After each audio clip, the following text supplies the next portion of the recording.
I broke my back. What do you mean by that? My back is broken. What do you mean, calm it down? It's a fight. Referees telling two fighters who want to fight to calm it down? He should calm down. I saw he's like a clown in his show, man. He's not your guy. Because Tyson Fury's back, and all you motherfuckers are under attack. Look, Eddie Hearn can say all what he likes. Who gives a shit what Eddie Hearn says? It's garbage.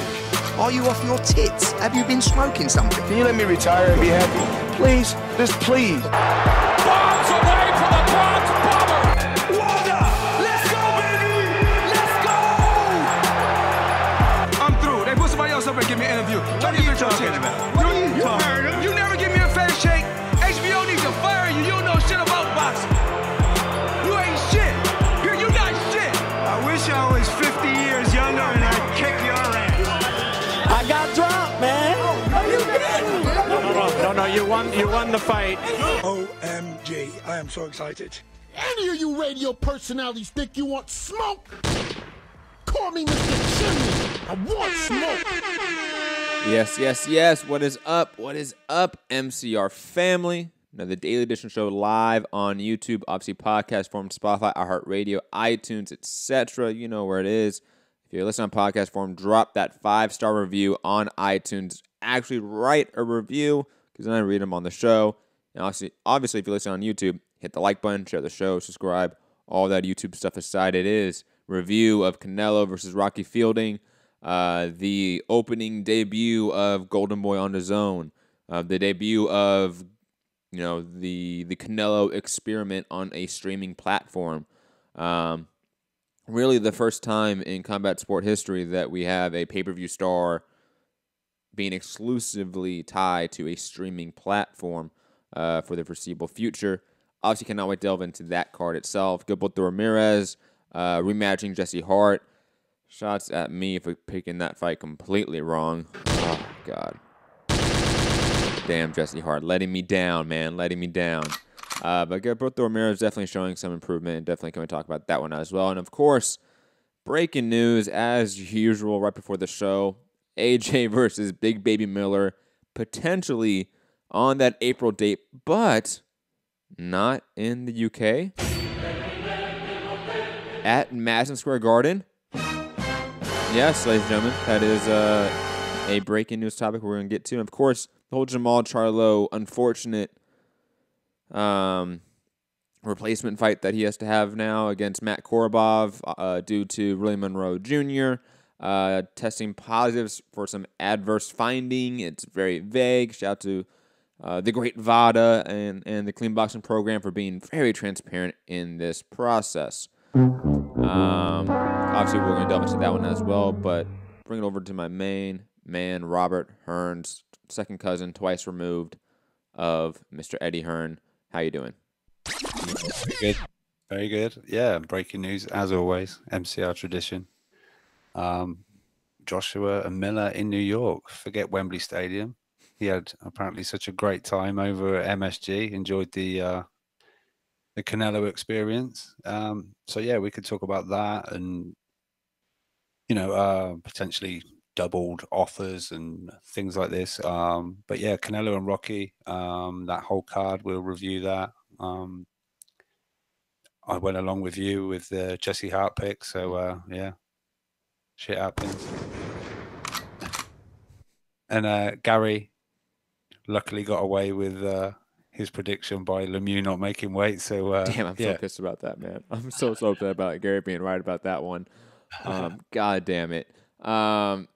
Benjamin Petrov saying shout out from Bulgaria. Shout out to you, Benjamin, saying make Skype, buddy. Matt makes him 5, whatever. Definitely some misspelling there. Obviously, you're from Bulgaria. No hating on that. Email me, Benjamin. mixedcombatradio@gmail.com. You get a free international permanent link. Like I said, it's free. It works internationally. It's not Skype. It's Google, but it works just the same. And you can use it via your mobile, tablet, desktop, laptop, whatever it is, Benjamin. So, again, email me on that platform. Email's right there at the bottom left-hand corner of the screen. But digressing, Rob, let's get into, obviously, the marquee fight of the weekend. I mean, even though it wasn't a pay-per-view, even though it wasn't this big, grand fight in Vegas, it was a Canelo Alvarez fight. It was again, marquee fight of the weekend. It still felt weird. Like, I'll be honest. Like, before we even delve into the fight itself and the card itself, just that feeling of, man, like, it's on DAZN. Like, it's Canelo Alvarez fighting Rocky Fielding. Just the whole, maybe the fight itself matched with the streaming app, the newness of it all. It just still felt strange. I don't know if maybe in a couple fights it won't feel that way. Maybe fights Jacobs next, we won't care. It being on DAZN, it won't matter because he's fighting a great opponent. I think that obviously has a part to play in it. But Rob, since this fight was on Sky for you, that had really no effect for you, I'm assuming, right? Because that's usually how you saw Canelo fights beforehand, right? Was via Sky, I'm assuming. No, it was like Canelo Triple G. How did you see that? It was on Box. Ooh. I think we had one on Box Nation before, and I think BT picked up the last Canelo Triple G fight, and that was actually, I think, BT's first dabble in UK pay-per-view numbers, pay-per-view. So obviously a lot cheaper than you guys paid for it, but as usual. But yeah, I watched it on Sky. Obviously, we didn't have the DAZN. We had Adam Smith, and he was there with Matt Macklin. And obviously, Katie Taylor did her thing, and they pulled her down, and then she was sat next to those, and had a little chat with them. So it still felt, like the usual, Sky kind of thing. Obviously, MSG, by the time some of the just underneath the main event, the place started to really fill out, and it looked great in an atmosphere. But as far as the build up, I guess over there, lots of people were like, "Who's Rocky Fielding? DAZN, what's this DAZN?" I guess it's going to build, and obviously, like you say, whether it's looking like Jacobs next, I think obviously that will pique a lot more interest. I know Jacobs hasn't particularly done fantastic numbers, but he's a name over there people know.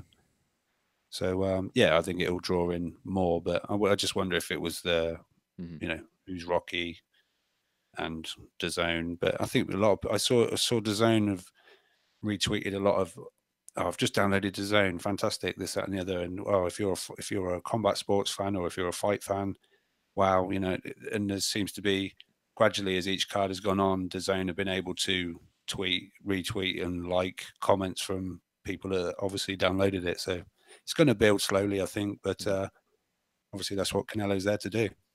I'm a kid in the chat. I know he's a resident sort of DAZN hater, but I think he's right in a lot of what he says here, saying the card felt very weird, no energy. DAZN has this issue with their American cards. When we add American boxing cards, Wilder vs. Fury was lit. First off, the Wilder vs. Fury comparison is bad because obviously that had a great build-up. They put a ton of marketing dollars behind that. And Fury was a foil to Wilder. We didn't think competitively before the fight, but at least promotionally speaking, he was the foil to Wilder in every way in terms of press conferences build up. So that, again, that atmosphere to that fight was, genuine. This one didn't have that, I think, really due to the matchup.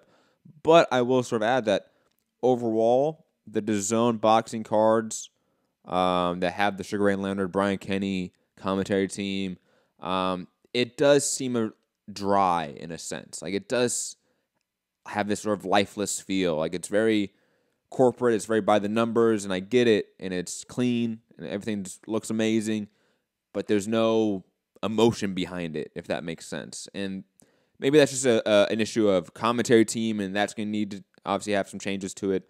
Obviously, if you've been listening to the show for any period of time, you know that I'm not a big fan of Sugar Ray Leonard or Brian Kenny as a commentary team.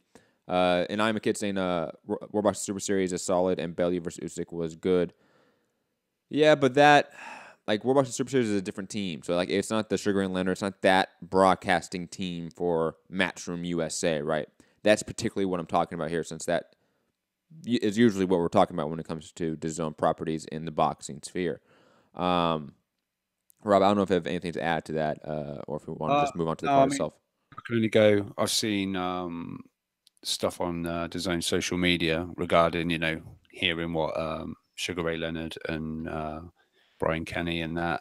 Obviously, I'm not seeing a whole card and experiencing it, but I've seen a lot of comments along, a similar sort of train of thought. And maybe that is something that DAZN are going to maybe look at. Would some of the previous, HBO people be welcomed over there by US boxing fans? Is, whether some people really like the HBO thing, but I really like the visuals of DAZN. Like, just it's like you say, I think it's quite basic, it's quite simple. It like round 1, round 2, you see it bright yellow with the black lettering. I don't know, I really like the look of it, but I've heard a lot about people not keen on Leonard. Like, I always see it like, oh my god, what has he said now? And like, it's just like, apparently, like, really cringe. A lot of people are not enjoying it at all. So maybe that is something down the line they're going to have to look at. I've seen a lot of people like this the Kay Adams. They're not a fan, but quickly, Chris Mannix, I think, gets a lot of. He's holding it up quite well. I think people are really enjoying Chris Mannix, especially like he's in the ring asking, potentially sort of, I guess, the tricky questions or the questions the fans want to ask rather than the usual, I don't know, corporate, propping them up kind of thing. So that I've seen good reports about him. Quickly, and as well. Quickly, Juan David Hernandez in the chat saying, I was at MSG. Nobody cared for any of the fights. Everybody woke up when Canelo came out. It definitely felt like that. Like, it felt like the crowd was kind of dead. Even though, like you said, the crowd was filled up by Ryan Garcia, they popped towards the end of that fight when Ryan gave that really good post-fight speech. But the crowd was quiet, and even though the U.S. crowd isn't the best most of the time, they're not that quiet usually. It did sort of seem like they woke up for Canelo. They woke up for the main event. That does happen sometimes. I think the Wilder Fury card had that same sort of effect where we woke up for the main event, and that was just a great fight. Canelo, Rocky Fielding wasn't a great fight. It was one-sided completely. On top of that, Rabisky in the chat saying, I will agree, love DAZN, but the commentary team is terrible except for Mannix. And I agree with what you said, Rob, what Rabisky said. Chris Mannix is the silver lining in all of that. He is obviously such an extreme talent when it comes to broadcasting, let alone his journalistic ability. So if I'm DAZN, and if you're out there listening to any DAZN reps, throw out Brian Kenny, throw out Sugar Ray Leonard. You're going to save yourself a ton of money. Keep Sergio Mora. I think he does a decent job of breaking down the action, though he's not the most exciting guy like a Paulie, for example. But bring Chris in. Chris could be your Al Bernstein. He could be your Jim Lampley in a lot of ways. He could do a lot of things for that commentary team if he's more active instead of that, going to the booth with Kay Adams in between fights. I think that limits the talent that he is. Get rid of your extra stuff and just focus on the fights. And again, streamline the fights. Me and Rob were talking about this, I believe, off air. I don't think we talked about it on air. About the pacing of Saturday night across the board of combat sports was bad. If you're a streaming app, there really shouldn't be a need to add a ton of fluff. Especially when it is a Canelo fight. Like, people are going to watch it. Like, they know who these guys are. They know who Katie Taylor is in some aspect. Cut the promos by half. Expedite the cards a little bit. Get rid of the whole going to Kay Adams, Chris Mannix by cutting out Sugar Ray Leonard, Brian Kenny. Make one broadcast team, just one. That's all you need. Keep it very simple. And I think the cards would be streamlined, more efficient, and more fun. On top of that, obviously better matchups, because across the board, there was no good matchup on this card. I enjoyed Borrelio. He was very good. We're going to get to that. Let's get to the card itself, because we've been talking about DAZN in its entirety for far too long. Start at the bottom, work our way up. Lamont Roach defeating Alberto Mercado. Another instance of Lamont Roach being a very talented boxer, not having power, being undersized at the division. I really don't know what not the ceiling. We know what the ceiling is for Lamont Roach. I don't know how far he can get with that ceiling. He seems limited in a lot of ways, even though the fight itself was a fun fight. Who would he fight? Mercado, I think, put up a good, test, or, it was a good B-side in that way. You know, I think he even hurt Lamont Roach a couple times in the fight. But Roach was just too active. You know, was just too fundamental in my opinion. Yeah, I totally agree. It'd have been interesting if Mercado had a bit more pop about him as well, because he did, you know, get some hands on Roach Jr. Sorry, yeah, I don't know if we're going to see that he's getting close to the ceiling as far as where he can go. But yeah, it was a good fight. I enjoyed it. I think that was the first one Sky picked up, so we got the card from then on. I think. I don't know if there was others underneath that, but there was the Yves Ulysse Jr. fight and the Balat Akwe fight, I believe. But right. I'll be honest, I saw very little of the Ulysses fight. I didn't see any of the other one. I really don't have much to speak about them. Quickly, someone in the chat saying what happened to Virgil Ortiz. That situation's still slightly confusing to me. I'm going to be completely honest. Because both him and his opponent had a laser retina surgery at some point in camp, is what I am led to believe. But they're different degrees of laser retina surgery. And one of the fighters, I really don't understand the situation fully. I don't know if it's Virgil Ortiz or his opponent was taken off the card, and therefore the fight fell out. It's unfortunate. Yeah, I think it was his opponent, but I'm not sure. But yeah, I didn't know that information that you just said. So to me, it was sort of shrouded with mystery. We didn't at the time when I saw it was off. There was no real explanation around it, but there must have been sort of information come out since. But I didn't see that. But the only way we us, the media or fans, were getting information was from Virgil Ortiz himself, and that isn't necessarily the greatest source of information. Just to be honest. We didn't get a single press release, I think, from it at all. It was just a weird situation over on its face, and we still don't know anything below that in terms of what happened, what sort of regulation fell into place or didn't fall into place that led to this. Hopefully soon we find more information about that. I assume Ortiz is gonna go out and do some interviews in the next week or so and talk about it. That's what I would do if I'm him. And hopefully he gets a fight in the near future. Moving on, I think the next fight was Katie Taylor, I believe, against Eva Wallstrom. Yeah, I think you're right. Yes. Right. Katie Taylor, God, man. She is so dominant right now and so great. She's the greatest female boxer technique-wise I think I've ever seen.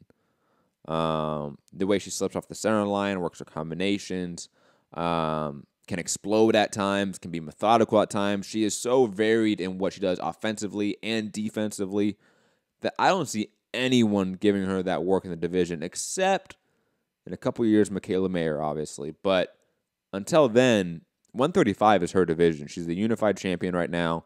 I think she's going to reign here for a while. She seems like she makes the weight comfortably. Other than maybe moving up and fighting Cecilia Barakas, which I think she would win without a doubt. And obviously the Amanda Serrano fight, when she's moving up after going down to 115. I think she beats Amanda Serrano, let's be honest here. There's not much out there for her, unfortunately. Hopefully some young women come into the sport in the next couple of years, and by the time Katie Taylor's a big-time veteran in the game, we have another young generation, young crop of women boxers coming in to sort of supplant her in that way, and they will be the next wave of stars for women's boxing. But Katie Taylor, phenomenal, dominated every round, and obviously the Amanda Serrano fight is either next or they have some sort of quasi contract between them. I don't know. It's a weird case, but yeah. What do you think? What do you think about this, Rob?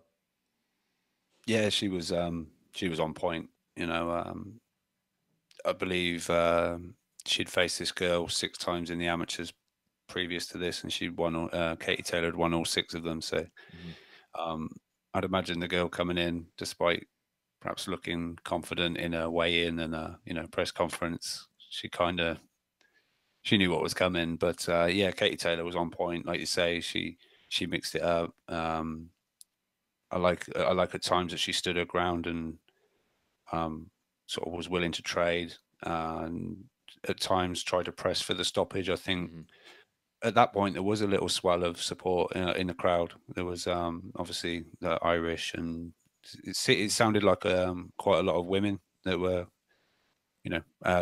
being a bit of a voice, cheering Katie Taylor on. So that was nice. And the funny part about that, not funny part, but the fun part about that is that even if women didn't come out to see Katie Taylor, any girlfriend or wife that came with their, their husband or boyfriend that goes to fights, when they see the female fight come up, they get excited. Like, that just happens regardless of if they know the women or not. That just happens. But as far as like you say, moving on, it's difficult because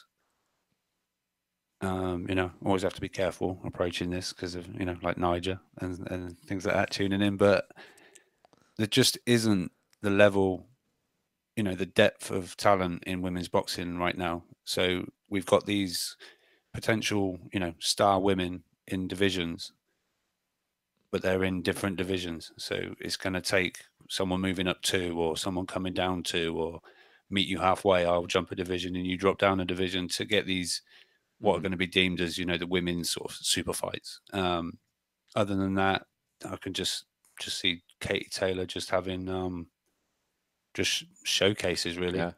And I don't know. It's tricky for the women, and like you say, maybe in a couple of years, the Katie Taylors, the Clarissa Shields, have inspired, enough. And potentially they're all going to be at a decent talent level, and we're going to see women's boxing progress from this. But is it going to be too late for like Katie Taylor to meet these? Because she's obviously pushing on in years just a little bit. She's turned over from the amateurs after a long amateur career. How old is she? Can you look? By the way, while I quickly interject, I agree, and obviously you know that I've said this for a long time, is that this generation of women's boxers aren't really meant to be the stars and the legends. They're meant to be the pioneers, really. I compare it to men's boxing. Like, anyone out there listening that is obviously a fan of boxing, like, talk about the 1880s for the heavyweight division. Like, that's a pioneer. That's like the Layla Ali's. The Jack Johnson was like the mid-2000s, so to speak. Like, you would get the Holly Holmes of the world. And obviously now is more of the Joe Louis era. It's that next step is going to be the Ali era, is what I'm thinking of for women's boxing. It's that, again, similar to women's MMA, which I know not everyone's an MMA fan, but Gina Carano came out and was a huge star on Showtime. That inspired people like Ronda Rousey, which in turn inspired this entire huge generation of women's fighters to join MMA and to be contemporaries with the men and headline with the men. I think boxing is on that path for women's boxing. And again, I know for some of us out here, we ride for a Katie Taylor or Clarissa Shields or whoever, but and we say they're going to be the next superstar. I don't think that's going to happen. But they will inspire the superstar of women's boxing that we have not seen yet. Yeah, potentially. I mean, I know Katie Taylor, like back home in Ireland, has got huge support. When she won the gold medal, there was, almost like a parade of honor, and there were just people as far as you could see. She's huge, and so in that respect, she kind of is a star, but she's not, I guess, the star of. Like she's not going to be first megastar woman boxer. She's not going to be doing pay-per-view buy rates that are similar to a Tony Bellew or an Anthony Joshua or anything like that. We have not seen that yet for women's boxing, but we will in the next 10 years. Yeah, I think we obviously will eventually, but very quickly. She's 32 now, so I don't know how many more years she plans on doing this, but as long as she's looking like that, it may be. It'll be for a while, because there was time the Wallstrom tied her up when she let go about, I don't know, it looked like 30 hooks to the body. She's just like, I think Sugar Ray Leonard done it that one time, just let rip with a left arm, right arm, bam, bam, bam, bam, bam, bam. It was, and like I say, she really pushed for the knockout. I think she wanted to impress, because like I say, the crowd did swell a little bit. I'm not saying it was, almost packed to the rafters, but it just seemed to be, as soon as she was coming out, just a few more must have left the bars and the concourses to come and check out Katie Taylor. But yeah, great performance. Yeah, and I have nothing much to add to it, though. Definitely I will add to how much longer can she do it. With her style, she doesn't really take that much damage. And because she could, always fall back on her jab, her footwork, she could really evade a lot of damage throughout her career. So she could have another 8 years easily, in my opinion. Like, she could last to her 40s, in my opinion, especially with her style. But moving on from that, Ryan Garcia versus Braulio Rodriguez. Yes. Braulio, man. What a legend he is. We got to say that, right? I mean, yeah, he represented. Representing, man. And first off, for a guy that he was losing every round, getting hurt almost in every round, and getting knocked down in several of them, to still do the Muhammad Ali shuffle, to still dance as much as he did, still to stick his tongue out, like all the, the bingo chart of shit talking in the ring, he hit bingo, and was still getting his ass kicked throughout. It was hilarious. He basically was just like, I don't know, maybe he should have thrown in a Fortnite dance or something, maybe a moonwalk. Just one more, and he would have gone down in boxing folklore. I think. He was game. He was wild. He was, I think at one point he almost dragged Ryan Garcia down with him, but it was, I don't know whether the corner, gave him look, just stick to boxing because this guy isn't. It was. Yeah, and I know DAZN have used a meme of him when he was set up against the ropes. His eyes are like mega popped, like what the hell just happened? And it was like when you wake up and you realize it's Monday morning. Or I think I put out a social media post of when you've been out the night before and then you check your bank balance in the morning. It was like it was it was what it was. It was for to bring it more to Ryan Garcia. Because again, I think we could talk. Me and you could talk for hours about Braulio Rodriguez and how fantastic he is, and how we need to see him on every card going forward. In my opinion, yes, the world needs more Braulios. That is just a fact. But Ryan Garcia, I was a little bit underwhelmed. Not because he obviously was not dominant. He was not because the finish wasn't great. It was not because he did looked like he wasn't so an athletic talent. He is, but the improvements I wanted to see were almost non-existent. Like, we saw glimpses of it. There's times he would, escape out the side door and use his lateral footwork, but it would be like once or twice in the fight. There's times he would slip off the center line and fire back a counter. And you can see the, the Canelo influence there, but it would be glimpses of it once or twice in that fight. It was still this same old Ryan Garcia of, use the jab a lot, use my fast combinations, explode, and look for that point when I hurt him to finish him, to get that killer instinct and go for the kill. But he's still backing straight backwards in a straight line. Still had his head up. Still would more than often have a very loose guard when he's retreating. Not really keep a tight guard for the combinations coming at him. And luckily, Braulio was just too concerned with dancing than fighting to really capitalize on it. And luckily, I think everyone involved over there with that team knows that Ryan Garcia is a work in progress. He is somebody that is going to take some time.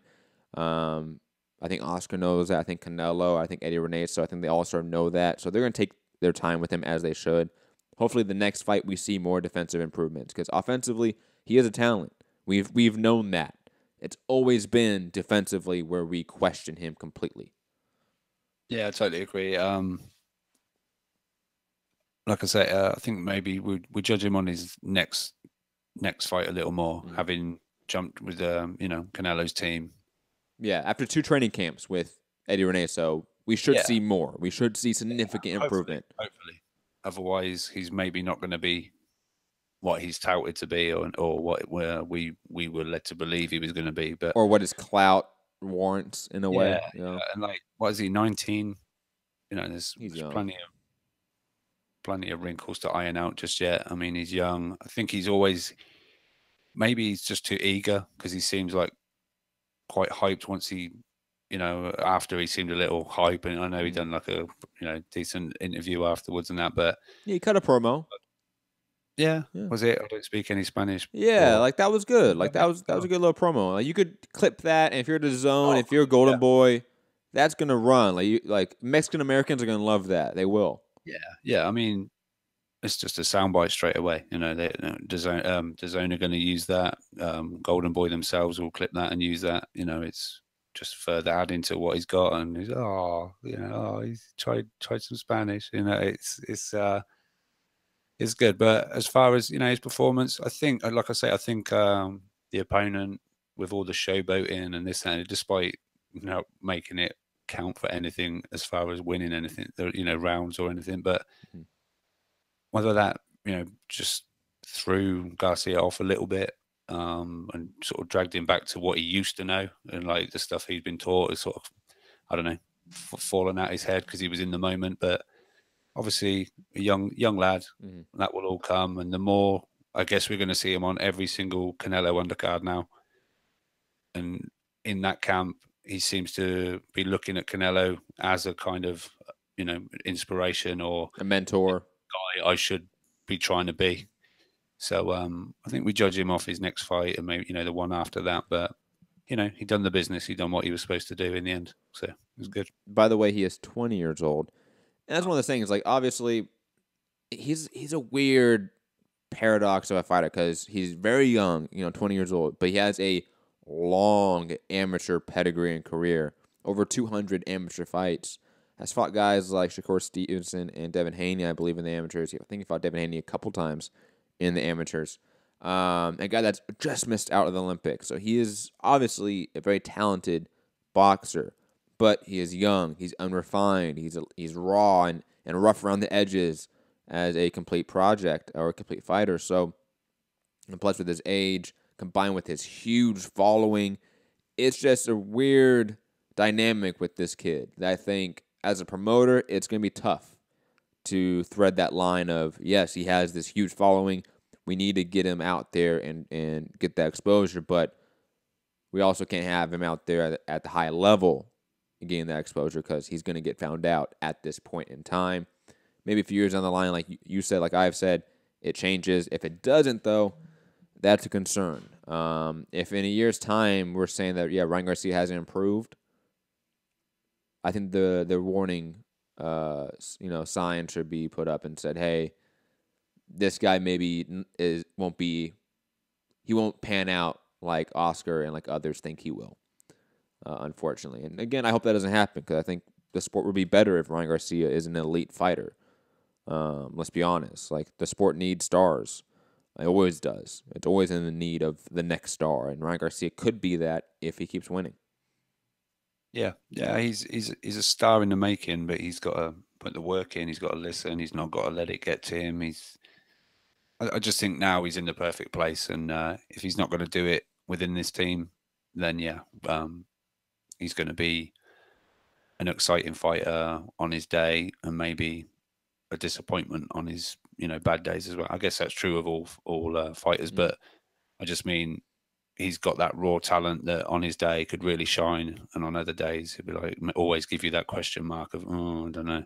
Mm-hmm. So, this is boxing. You land a punch and it can be over, and that's kind of how it goes in the game, I guess. But he should have, because he looks like he has the skills and attributes to go a long way. He's just, I guess, got to take all that information on board, and like I said, I just think.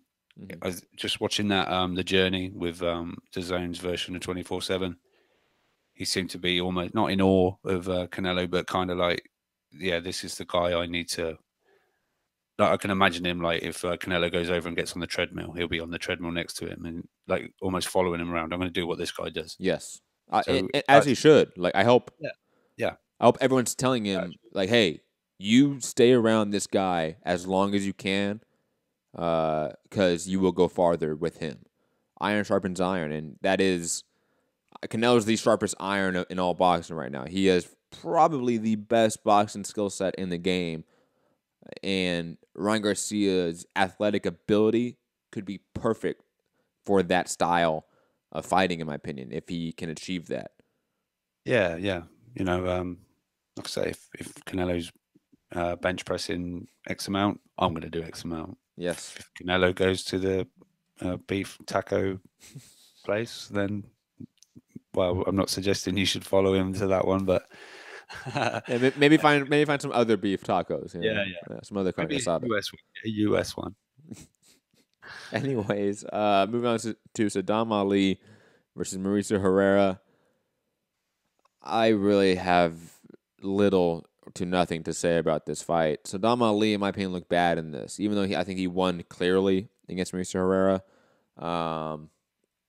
He just looked old, if that makes sense. Like, Saddam Ali looked like he has aged so much in the game in such a quick time. On top of that, his physique looked the same as it did at 154. That was concerning to me, even though he dropped a weight class. And Mauricio Herrera just wasn't a test really to see, or it was a good test to see what Saddam Ali is like at 147 going forward. Saddam Ali should not be fighting for contention anywhere in the near future, in my opinion. No, when the round one went, and even backstage, actually, the DAZN cameras went backstage and showed Herrera warming up on the pads. I was like, is this a slow motion? Have they slowed this down? Like going into some other this ain't good. And then it started, and like Herrera just looked like you talk about Ali getting old. Oh, Herrera looks so slow. And I thought, oh, Ali looks good. He's dancing around on the back foot. He's because Herrera was kind of coming forward, and I thought Ali looked sharp on the back foot. He jumping in, getting a few little combos off and jumping and getting out again. And Herrera was just looking awful. But as the fight wore on, I thought Herrera was almost looking like the fresher guy at some points. It was a long drawn out fight that was real tricky to watch at times. But you mean boring to watch? That was tough. I didn't want to go there. No, that was tough. That was the worst fight of the weekend. By far was this fight, in my opinion. Yeah, it wasn't good. But I think the Cotto win, that's going to be the pinnacle now for Saddam Ali. I don't see him going any further in the sport, really. But there's nothing else for him other than getting a fight on a card and making some money. But he looked like time had caught up with him a little bit, and maybe that's a little bit down to Jaime Munguia. But obviously, definitely could be a factor. You look in great shape, considering, like you say, he dropped back down to 147. But maybe Herrera will also think about what he's going to do with his life from now on, because it just wasn't good. But agreed. Moving on to the co-main event, Tevin Farmer versus Francisco Francesca. A fight that was a little bit tougher for Tevin Farmer, I would say. I think the thing that saved him more than anything was his activity. The fact that he was throwing 80 to 100 punches around. Excuse me. That was a little bit insane from Tevin Farmer, a guy that is usually known as being a boxing first, sort of centrist guy. A guy that wants him on the back foot, using the jab. You don't really think of him throwing 100 punches, 89 punches, 80 punches around. You don't see that. You don't think about it. But that's what won him this fight. The fact that he was moving so much, that he was so active with his hands. Francesca was able to get his licks in here and there, was able to get combinations here and there, but he was never able to really mount up any sort of significant or long-term offense to win rounds, because Farmer was just moving around too much. He was too difficult to pin down, and he was constantly throwing combinations.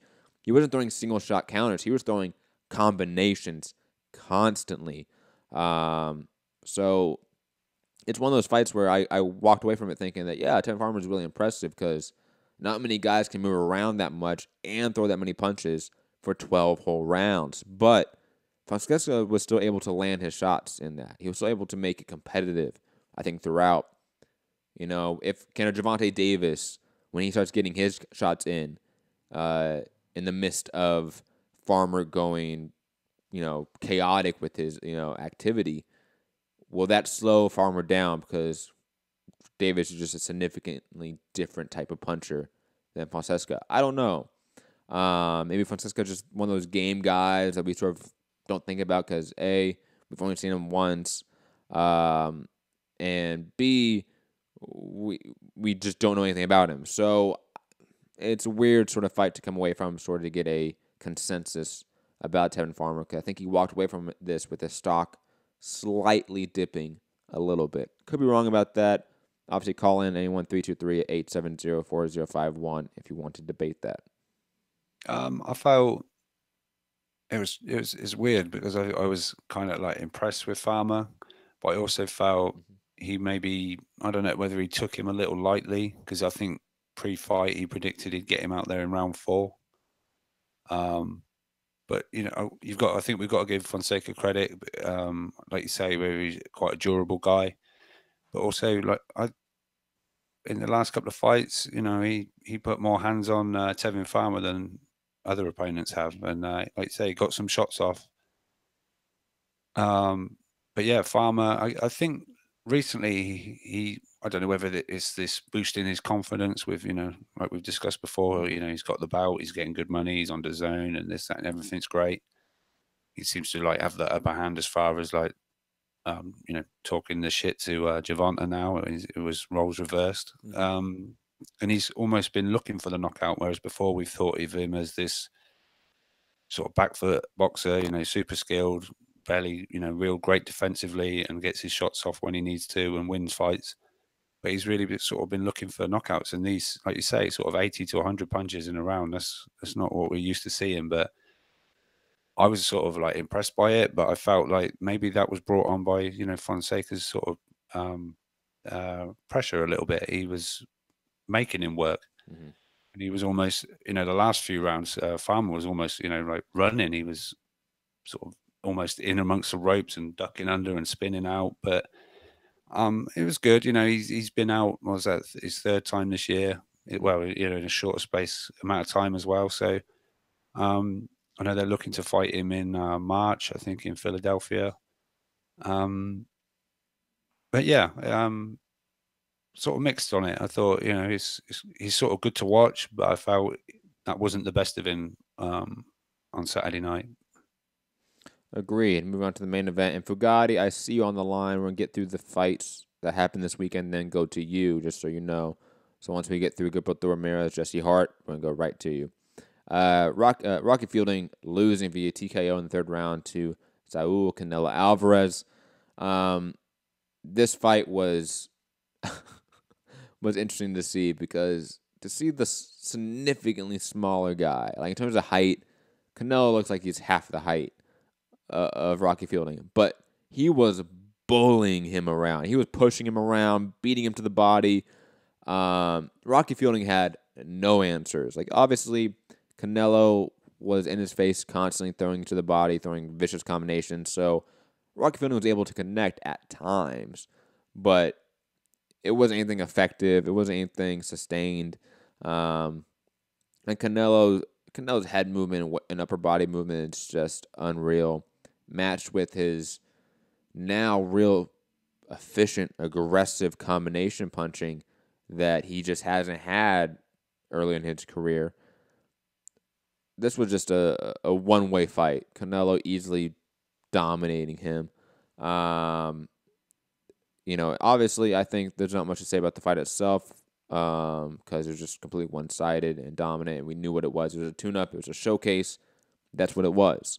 But Daniel Jacobs being in the ring right afterwards, I don't know, Rob. I think that's what I want to talk about more than anything was that the sign that A, Daniel Jacobs is going to sign to Eddie Hearn again and DAZN, and B, we're getting the Canelo versus Daniel Jacobs fight. Which one? Well, Eddie did bring up in an interview that... Well, quickly, Rob, before you address Jacobs and Canelo. First, the fight itself. All right.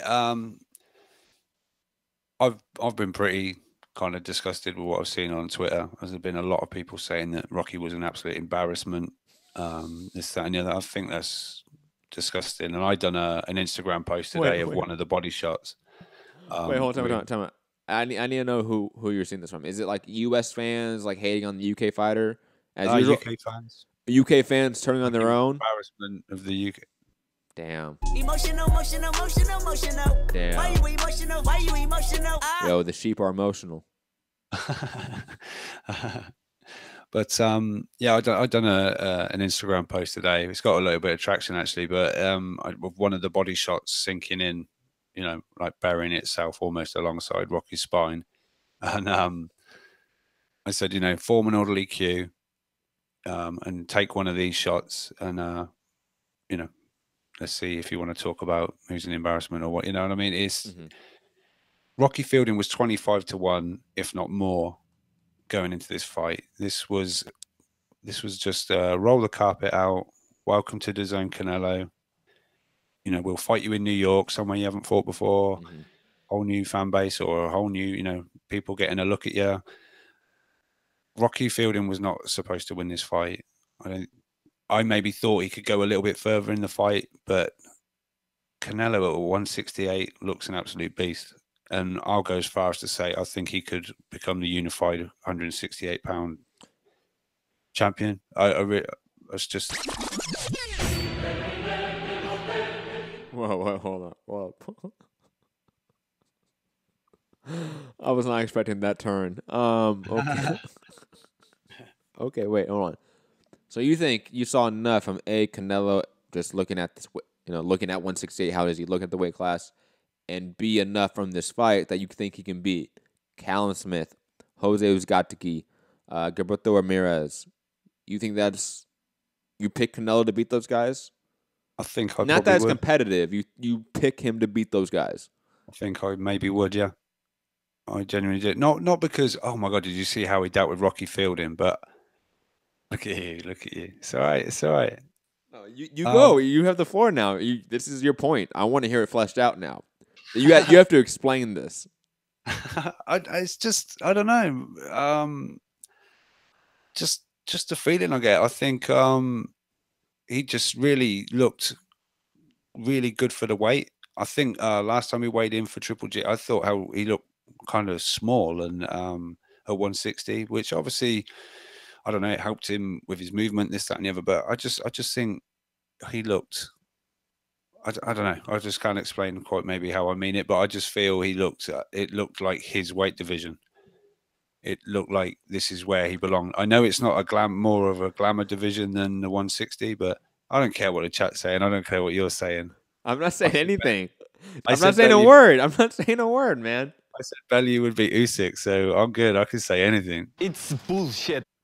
I am Phil. I'm Phil. I'm very Phil. Quickly, I gotta interject here. I'm not gonna say that like you're crazy or you're stupid. Like I understand where you're coming from, so to speak. Right? No, you don't. I just think that it's a quick step to go, hey, yeah, Canelo beats everyone in this division after Rocky Fielding. I know.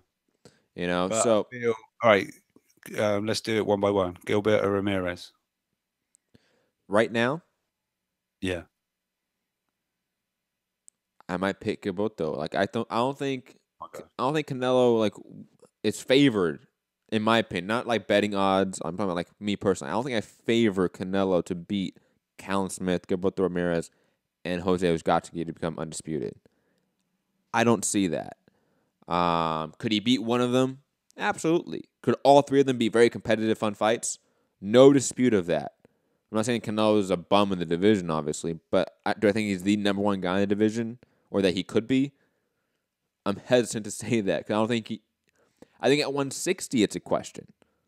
You know, so like at 168, even though it's less of a glamour division, just because we don't know Uzcategui and Callum Smith and Gilberto Ramirez like we do Daniel Jacobs and Demetrius Andrade potentially, it doesn't really matter. I think if you came and cleaned out 160 to clean out 168, it just seems unlikely. I think Jacobs' fight is a 50-50 fight, in my opinion. No? I don't think it's a 50-50 at all. I don't know. Like I said, I'm not basing this off the fact that he dealt with. No, I know. Jacobs is beside that. Yeah, Jacobs at 160, so we can take the Triple G fight, for example. Yeah. I just feel he's just moving it into another gear now. I just think he was at a level, and I think he's just moved on a level. And then again, it's hard because people are going to think I'm basing this off of the Rocky Fielding thing, but I know people are. I maybe felt Triple G did get the better of a decision, but I think Triple G is. I don't think anyone's going to take a shot like Triple G. Triple G can just take shots, but I just don't see other people taking those body shots. I'm pretty sure. Maybe a bigger, maybe a tougher, thicker set guy would maybe take some of those body shots a little better, but repeatedly. If Canelo keeps landing that body shot, eventually you keep chopping the tree, it's going to fall down. And yeah, I don't know. Maybe I don't know. Just sort of. Hey, I'm way by a little bit more than everyone else, but it's not the fact that it's Rocky Fielding. It's just I thought how. No, No, I understand because Jacobs is now 168, so like that's different, right? And even at 168, I understand people thinking that Canelo can beat people in the division. I think to go undisputed is a little bit hyperbolic to use a throwback Matt term. Wouldn't stick around for the whole lot, but I think he can beat. I think he could beat Callum Smith, and I think he could beat Uzcategui, and I think he could beat Gilberto Ramirez. What about Dave, stays in the division? What about David Benavidez? Yeah, I do. Okay. I really do. Okay. I was talking to Ron actually, and we were debating whether he would beat Better BF at 175. Stop. Let's just. I mean, yeah. We just need to move on now. We were just talking. That is just talking. Yes, you're absolutely right. Ron, call in. Help. Ron's on TBV right now. He's busy. No, don't worry about it. Yeah, call in. Fuck it. Call in 323-870-4051. If you're international, email me mixedcombatradio@gmail.com to get a free international permanent call-in link. Moving on to... Sorry, with Jacobs getting in the ring and stuff. I think that is... Oh, you never answered that. Do you think that's the next fight? I think it's looking likely. I really do. Even with Oscar being sort of a hater on the matchup in a way? Yeah, I tend to not listen to Oscar too much. Good idea. I think there's been other reports, sort of sources, when we hear the sources. I forget, is it Barbosa Box? Usually pretty good. He's decent. He said he works for an ESPN. I think he works for like an ESPN affiliate. Oh, right, okay. He said he's hearing of talks of the Jacobs fight kind of getting whether it's beginning negotiations or whatever. So I think that's looking likely. And I'll take Canelo right now. Yeah, I'll take a lot right now from Canelo in terms of like options. Like Andrade is available. It seems he's fighting in January. He can definitely turn around and fight in May. There's enough time apart from those 2 dates. That's going to be an issue. That's a DAZN fighter and a champion. I've heard this theory. I'm not going to say it's a rumor. I'm going to say theory because I think it's just somebody just spitballing here. But Dave Lemieux is still an option. Because now Canelo can defend the WBA regular title against David Lemieux at 168. Yeah, that's a theory. Yeah, again, I'm not saying like I have sources. Anyone saying they have sources? I'm saying somebody just said that.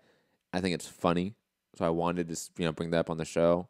Because let's be honest though, if that were to happen, would that really be surprising? No, it wouldn't. No, not really. No. Moving on to things that were surprising though, at least in my opinion. Gilberto Ramirez rematching Jesse Hart over at ESPN Plus and Top Rank. Jesse Hart, God, just shit the bed in my opinion. It wasn't that he didn't have the skills and the game plan and the technique to beat Gilberto Ramirez. We saw when he did implement his game plan that his coach was yelling at him to do, hey, don't walk into the power hand, okay, you idiot, okay, and use the jab. stay off the ropes, like the simple fucking things. And when he did that, he was clearly the better boxer. But he wasn't doing that through a majority of the rounds. He was continuing to walk towards the left straight of the southpaw Gilberto Ramirez. He was continuing to fight on the inside. He was continuing to act as if he had some bravado and machismo and say some shit in the ring, and then proceed to get hit in the face as a result of that. Jesse Hart just fought a really stupid fight. And I'm saying that as a fan of Jesse Hart. I can see the talent in that guy. And for him not to piece it together when it was there, when he did piece it together in rounds, just sad. Gilberto Ramirez was dominating him in the first 6 rounds. And then obviously, I don't know if it was directly after the 6th or the 7th, Jesse Hart's trainer was yelling at him, go the other way. We've said this the whole time. You can't walk into the power hand of a southpaw. What are you doing? And he finally did that. For the next 4 or 5 rounds, he did that, and he was winning. And then the 12th round, that's all he needed, basically was to either get that round to get the draw or to win. He couldn't do that. He decided, no, I'm going to go to the inside. I'm going to talk a lot of shit. I'm going to say this doesn't hurt me, while Gilberto Ramirez is landing combination after combination after combination. Shit was depressing, I'll be honest, to see a fighter that talented just not put it together. Gilberto Ramirez, though, shout out to him. He knew exactly what he needed to do, and he did it. And he executed it time and time again. Even when it wasn't working in the rounds where Jesse Hart was winning, he was determined to keep pressuring Jesse Hart, to keep getting on the inside, to keep landing combinations, to continue to really attack that body more than anything. That all played a factor into him winning and now being 39-0. Talking about moving up a division. I don't know what's next for Gilberto Ramirez, but get a unification or move up and fight another champion at 175. That's what I want to see from Gilberto next. Rob, your thoughts on this? Yeah, definitely. I saw, I can't remember who it was, but said, what was the point of Gilberto Ramirez's title reign if he's now going to just move up? He said it seems like a waste. The whole thing's been a waste of time. But yeah, the fight. I've only managed to catch up on some highlights. I didn't get to watch the whole thing, but yeah, I feel Jesse Hart kind of, blew his chance really. I think, but I don't want to take anything away from Ramirez, because if a guy's doing the wrong thing, it's not anything on him. He still walked into those, the left hands and stuff like that. So on his exits and stuff. So he got the job done. Was it the 11th round he really turned it on, Ramirez? Or I think it was the 12th. It was the 12th. All right, okay. That was arguably like a 10-8.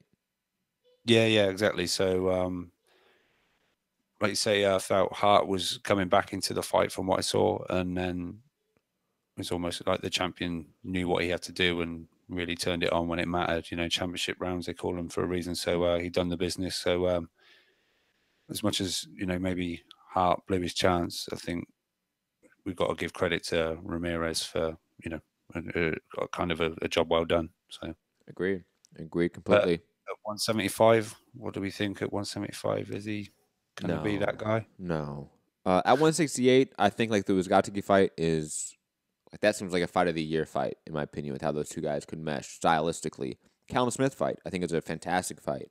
Obviously, Canelo fight against Gilberto Ramirez has been talked about forever since it's Mexico versus Mexico, right? It's a in-house fight there. They've talked about. I don't know if it's official yet, Rob. Maybe you can look this up for me. But DAZN, and I want to say Golden Boy, were saying like this morning that they have put like an advance lockdown Azteca Stadium in Mexico City in September for a Canelo fight. Right. Yeah, I believe so. So Canelo versus Gilberto Ramirez in September at Azteca Stadium. That would be interesting. I would be hyped for that in a way. Not even being a Mexican, like I would feel the Mexican energy, so to speak, being in LA. How the temperature would be for that fight. I don't know. Does that fight get made easily?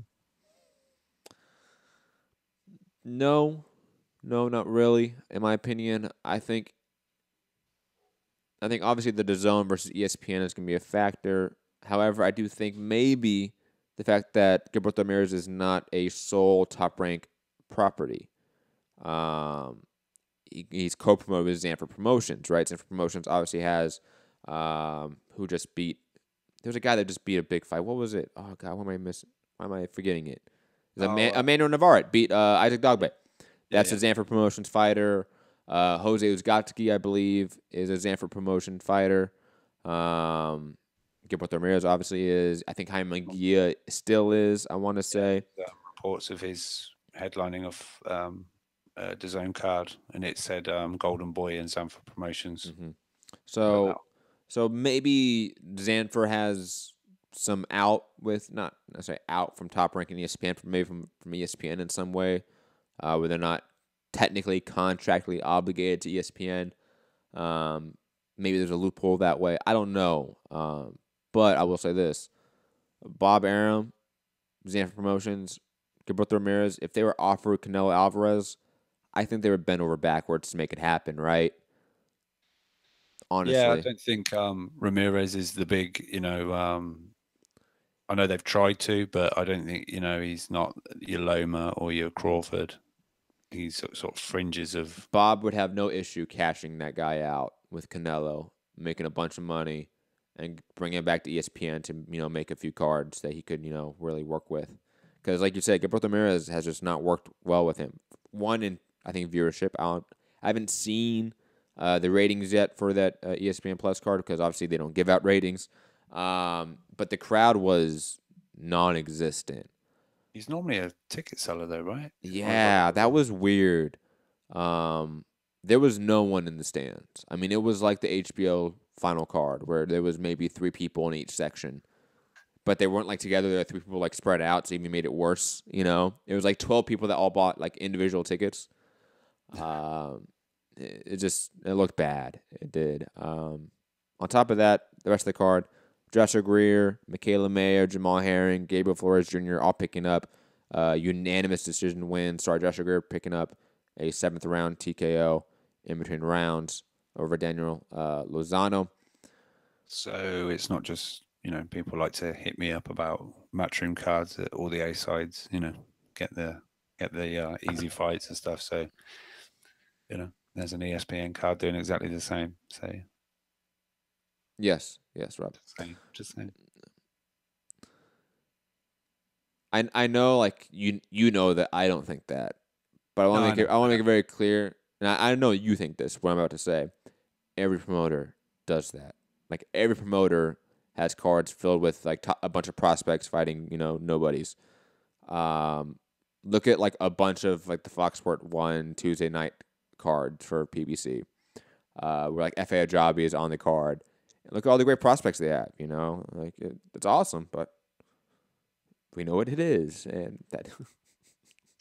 I'm just going to keep doing that. Yeah. See? I would say this, the Joshua Greer fight against Daniel Lozano, that turned out to be far more competitive than I think Joshua Greer believed it was, or going into it, because Daniel came out like he could play spoiler, and I at least tip the hat to him. He came as a live dog, as a B-side, and as a tune-up. Always like seeing that. We're going to go over to Fugatti calling in from Texas and then head into the news of the day, which is AJ versus Big Baby Miller in Madison Square Garden, and Jermall Charlo versus Matt Korobov. Stay tuned for that. Fugatti out in Texas. How you doing? What's up, guys? Hi. Hey, so, I'm not trying to be hyperbolic, but I'm with Rob on the Canelo thing. Like, if you look at Canelo, like what the things that you're looking for, how's he take a shot? How's his chin? Like, he's proven. Are you off your tits? Have you been smoking something? Twice, took everything Triple G had. Moves up to 168, puts a guy out in 3 rounds. Fielding talking about getting hit by Canelo was like he had met the boogeyman. I really think if you look at 168, who's there that's going to beat him?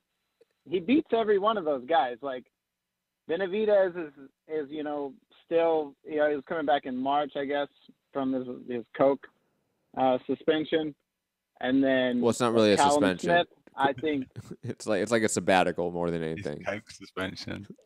Yeah. He beats Callum Smith. Let's be real. Jesse Hart just took fucking Gilberto to war, and had he not come so hard in the 12th round with one arm and beat the fucking guy, like Jesse Hart had that fight. So Canelo would tear Jesse Hart apart in a fight. No question. Defensively, his ability to take a punch, his offensive, I have been a hater and a doubter of Canelo for a long time. The guy is special. He just is. He fights so well. I think he beats anyone at 168. Yo, stop. Hold up. Okay. Because I guarantee you, people like Rob and people like you are like that, where you're like, oh, I wasn't a true believer of Canelo. All of a sudden now he tears apart 168. He can go up to 175 and beat better beef. Yeah. Where are you motherfuckers coming from? What are you smoking? Everything. What are you smoking? Please. Everything. Please share. He's proven himself. He beat, whether you want to believe it or not, I'm in the camp that I still think Triple G probably outpointed him in both fights. But we're not talking Triple G, and I don't know that anyone at 168 is that level of a talent. Go through the top 10 of 168 and tell me anyone that you would pick over Canelo right now. I'll put it this way. And I think he would beat him. I'll put it this way. Saying Canelo will clean out 168 is like saying Crawford can clean out 160. Dude, and Canelo will clean out 160 too.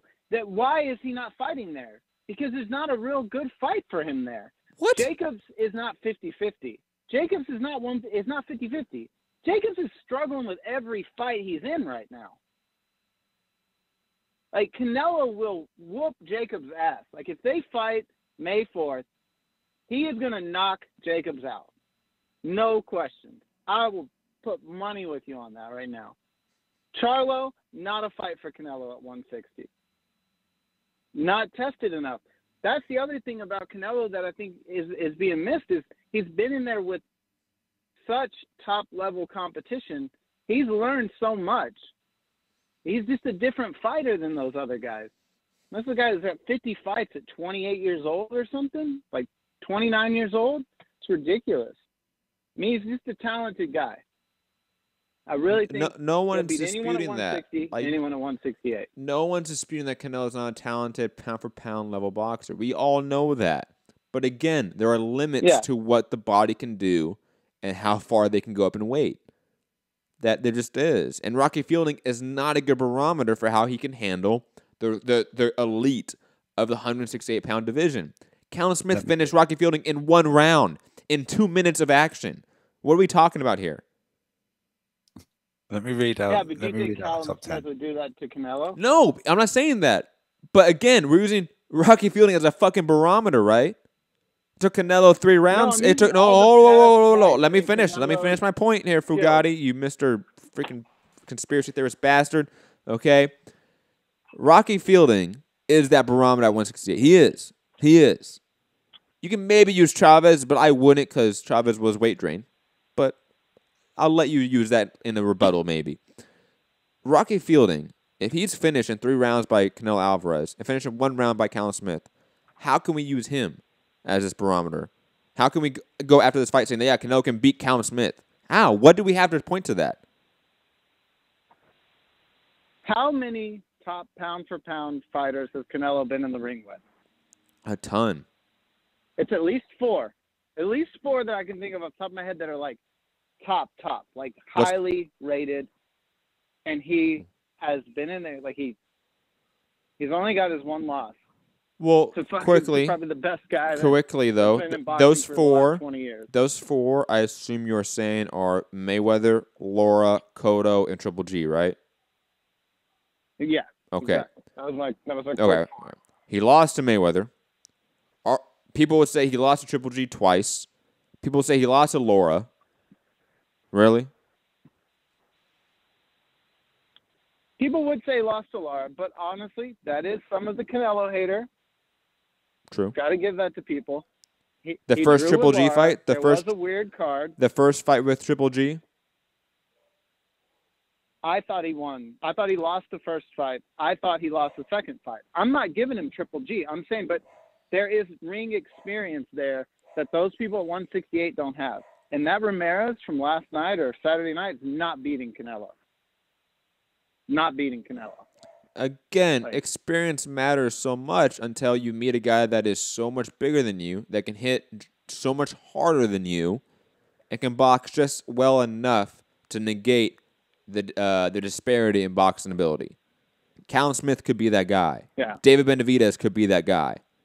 And to act like it's a foregone conclusion that Canelo cleans out 168 is laughable. It is.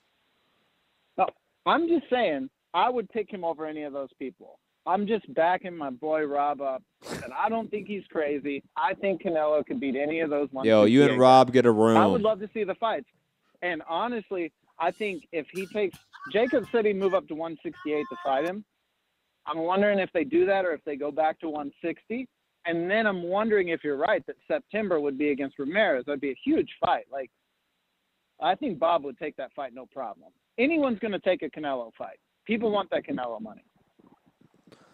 So, anyway, that's enough of Canelo. The DAZN card, I feel like you guys are right. The energy's off. Like, I agree with I'm a Kid in the chat. Like, it doesn't feel like a fight night. It feels just, especially like for it being Canelo and so big, like it wasn't, I don't know. It didn't feel like it. I'll put I think this. you're onto something with the commentary. I'll add this to it. I'll add this to this. The Chicago card with Jesse Vargas versus Thomas Delorme and the Canelo card on Saturday night had no difference in terms of production quality and production team and production sort of items that they could use. It was the same. It's cookie cutter. And on top of that, it's too clean, if that makes sense. It's too corporate. It's too much like Apple. Yeah. It's sterile. It's sterile. Yes. It's like it doesn't have like any. There's nothing organic about it. I do think that they had a lot of focus on Joshua the entire time. You know, the ringside interview, like him behind the scenes a lot, talking to the fighters. Like, I don't know. It seems like they're more interested in. I guess like it's smart to say they're more interested in like building the brand right now with like just getting people to know the fighters. But I think it's like anything, you got to be able to experience it in a way that's memorable, you know, and they're just going to have to work on that. We're going to have to work on, like Rob said, that it's clean where like you see the round, you can see the scores, like the way the fight is laid out is really awesome, but just the broadcast group and there's no real energy in the stadium. And yeah, it does feel weird. I'm with everyone on that. Where ESPN doesn't feel like that. Even though you're streaming at ESPN Plus, it still feels like there's energy there. And on top of that, ESPN's like user interface is atrocious. Like it's such a worse app. It's such a worse platform, I think, than DAZN. But like you said, like there's a life to an ESPN broadcast. Even though they say stupid shit like Teddy Atlas will go wild, Stephen A. Smith would say some wild shit, there's a life to it. There's some breath in it. There's no breath in DAZN's broadcast. And it's weird too how they like coupled like the actress having her be like a commentator, and then she was like they're asking her like just because her dad was a judge or something or a ref, like they're asking her like technical kind of questions, and you know Leonard and the other guy are like playing down to her, and that was weird to me. Or I would argue the actress was playing up to them in a way because that whole team is shit. Like regardless of that actress being there, Sugar Ray Leonard and Brian Kenny are atrocious. Like they are so bad at what they do. Yeah, it was funny, man, when she was like talking and she was just like talking about like the thoughts behind like what the boxers were doing, and she was talking to Katie Taylor and Wolfstrom's fight. Like, I was just cracking up the whole time. Like, what the fuck's happening here? Just say your movie's name, give a little pitch, get the fuck out of here. But did you not hear her? It didn't happen. You didn't hear her say she saw Canelo's last fight with Triple G at Madison Square Garden, man. You didn't see that? That was hilarious. Oh, But yeah, overall, I agree with those sentiments on the design card. But what else do we have? Tevin Farmer, he looked great. You know, I mean, his movement's good. Like you said, his punch output was insane. I mean, his conditioning looks awesome. I think, I still think that's a really tough fight for him with Davis just because of the power.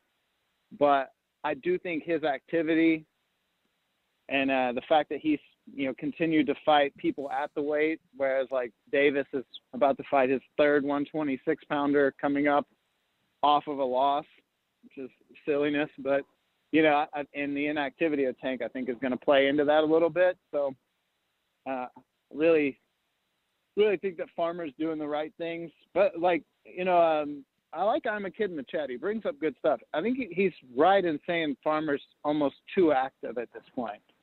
He might need to slow down, maybe like 3 fights a year instead of I know Eddie's talking four fights a year. He's got a belt. He's going to be taking tougher fights.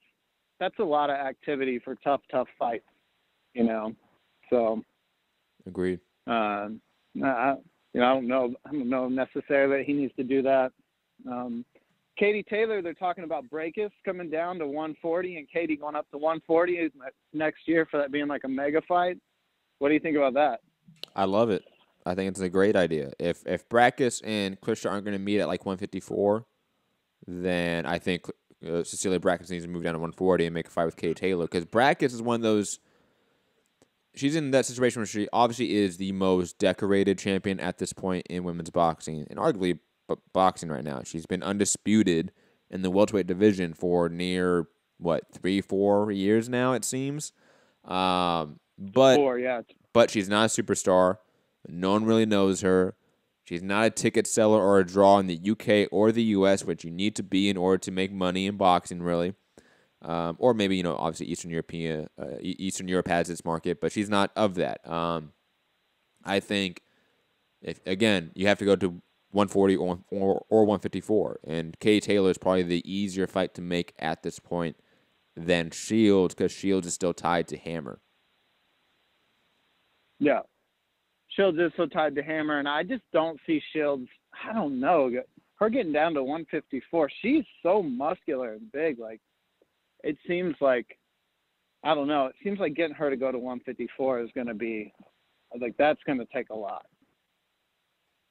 Agreed. She would have more power at 154, though, which would be good. But depends how much of a weight-drained version we have of Shields. I mean, like you said, that could be a factor where we have a diminishing returns there with that weight cut for Shields. Yeah. Then I think you'll see Pursoon and Bustos potentially next year. I think they're saying Katie will have 3 fights. It'd be Pursoon, probably Serrano, and either Breakhouse or Bustos. But, I mean, you could potentially see Katie as the undisputed unified at the end of next year, depending if they can make all those fights, But it'd be pretty wild. The other thing I wanted to talk to you about, this isn't really on topic, but why is there a movement to get women to fight 3-minute rounds? Because watching Michaela Mayer, watching, the Breakhouse fight, watching, this Katie Taylor, watching, the last Clarissa Shields, there are so many moments where they could have put a stoppage to the fight, but they've run out of time. I think that really bothers a lot of watchers, where it's you don't want to, it's you get to the intense action part of the movie and then the movie cuts off. It's kind of, annoying. So if they had that extra minute, you might see a knockout. To You might see someone stop the fight. To answer your question, Fugad, when you say movement, what do you mean by that? Define that. Like, is anyone talking about that? Is there? Women Shields, boxers like coming out and saying they need that? I think Shields, Taylor, I think all the big-time women have been saying that. Michaela Mayer, I think they've all said, we want 3-minute rounds. We want 12 rounds for championship fights, which they don't have. I think all the fighters have said that. Women fighters have said that. I think Mauricio Suleiman came out, I think it was last year, Rob. Correct me on that. It came out and said, look, we know that you guys want this. We're not giving it to you. It's still going to be 2-minute rounds and 10 rounds for championship fights. So that's bullshit. So as far as I know, we're not anywhere closer to what the women want and what the fans want. I would agree with you that I think the majority of people want the women to fight the same amount of time as the men. There's no difference in a women's MMA fight and a men's MMA fight in terms of time, in terms of how many rounds they fight. That does not exist. In tennis, they don't play tennis for a different amount of time in different lengths of a court. I don't know about this because I don't watch it, but I would assume the WNBA has the same regulation time. I would assume. I believe so. So again, like this, it just seems so archaic to have this, like, oh, the women can do this little thing while the men do the real boxing. It's bullshit. It needs to end, and hopefully, people like Claressa Shields, Katie Taylor, and others can gain enough clout to really change the industry. Yeah, I just wanted to kind of run that by you because that's one thing. Like I was talking to Sean Du, from TBV, and both of us are, like. I like the lower weight class men fights and the more technical type of fighting. And when you see like Katie Taylor and like you see a very technical, good boxer, and she could, like Lomachenko, not really have the one-shot power, but she could really like dominate and stop some fights. And I think it would build that, that women's boxing brand if people saw stoppages. But what they see is like full 10-round fights, 2 minutes apiece, where the action starts to build up and then it's cut off, and it just really kind of just feels it's not a good flow. It's not good, Mm-hmm. The 3 minutes would probably help with that. But well, think about this, right? Quickly, just to add to it, a championship female fight is almost the same length as a 6-rounder men fight in terms of actual fight time. Yeah, that's terrible. Terrible. And that needs to be changed. That just fundamentally needs to be changed. But we can move on. Absolutely. I thought Mayer looked good in her fight. Mm-hmm. Greer looked good in his fight. Just trying to think of like, in terms of like fights I would like to see made. What other fights do we have this weekend? I'm sorry, I had everything pulled up on my phone and then I had to switch off. Well, obviously we have Ryan Garcia on the Golden Boy card. I assume you maybe want to talk about that. Saddam Ali, Lamont Roach for the Top Rank card. Obviously, Gilberto Ramirez, Jesse Hart, Jamal Herring, Gabriel Flores Jr. Yeah, I don't want to talk about about Saddam Ali. That was miserable. Really not interested in him and Herrera. I thought, like Rod said, I think Herrera needs to choose what he wants to do with his life after this. And Saddam Ali, man, I mean, I really do think that Cotto moment's probably his biggest moment in boxing, and that's going to be it. And the sad part about that is that as time goes on, that injury that Cotto sustained in that fight, I think his bicep got torn in that fight, that becomes more and more of a, man, that must have really played a factor in Saddam Ali winning, because guy has looked like garbage since then, unfortunately. Yeah, I mean, I think Muhammad from TVV probably just needs to go back to the fights, because I think that was maybe Saddam Ali's like, that was lucky charm, his spinach or whatever, Spinach. So yeah, I think, I don't know. There were a bunch of really good fights this weekend. I really am very interested in what Canelo does, because like you said, I think I think DAZN. I wanted to see DAZN numbers, but I guess they don't really release them. I looked as far back as the last Joshua fight on there, and I didn't see anything. And the subscriber rate, I haven't even been able to find that. So I'm trying to find that for you guys to see if we could talk about that a little bit. But you won't find it. I guess just on those apps, you're saying you won't find it. Yeah, they're not going to release it. No, it's Netflix, dog. It's on the knock Gotcha. list. Gotcha. So same with ESPN Plus. We'll never really know what those fights do. No, at least ESPN sends out numbers. Like they do send out subscriber numbers. Like there is, I forget what the exact URL is, but there's like their press release URL, and they had one that came out, 1 million subscribers, blah, blah, blah. So at least we have some idea of what ESPN subscriber rate is, but that's about it. But the DAZN numbers will really just get wrapped up into the worldwide DAZN numbers. Like we're not going to see just U.S. probably or anything like that. I mean, are there even worldwide numbers that are released? Can you find those? I want to say people have talked worldwide numbers, but that might just be people talking. It might just be people saying like when you say people, who who are you referring to? Like journalists or random people on Twitter? Something, right?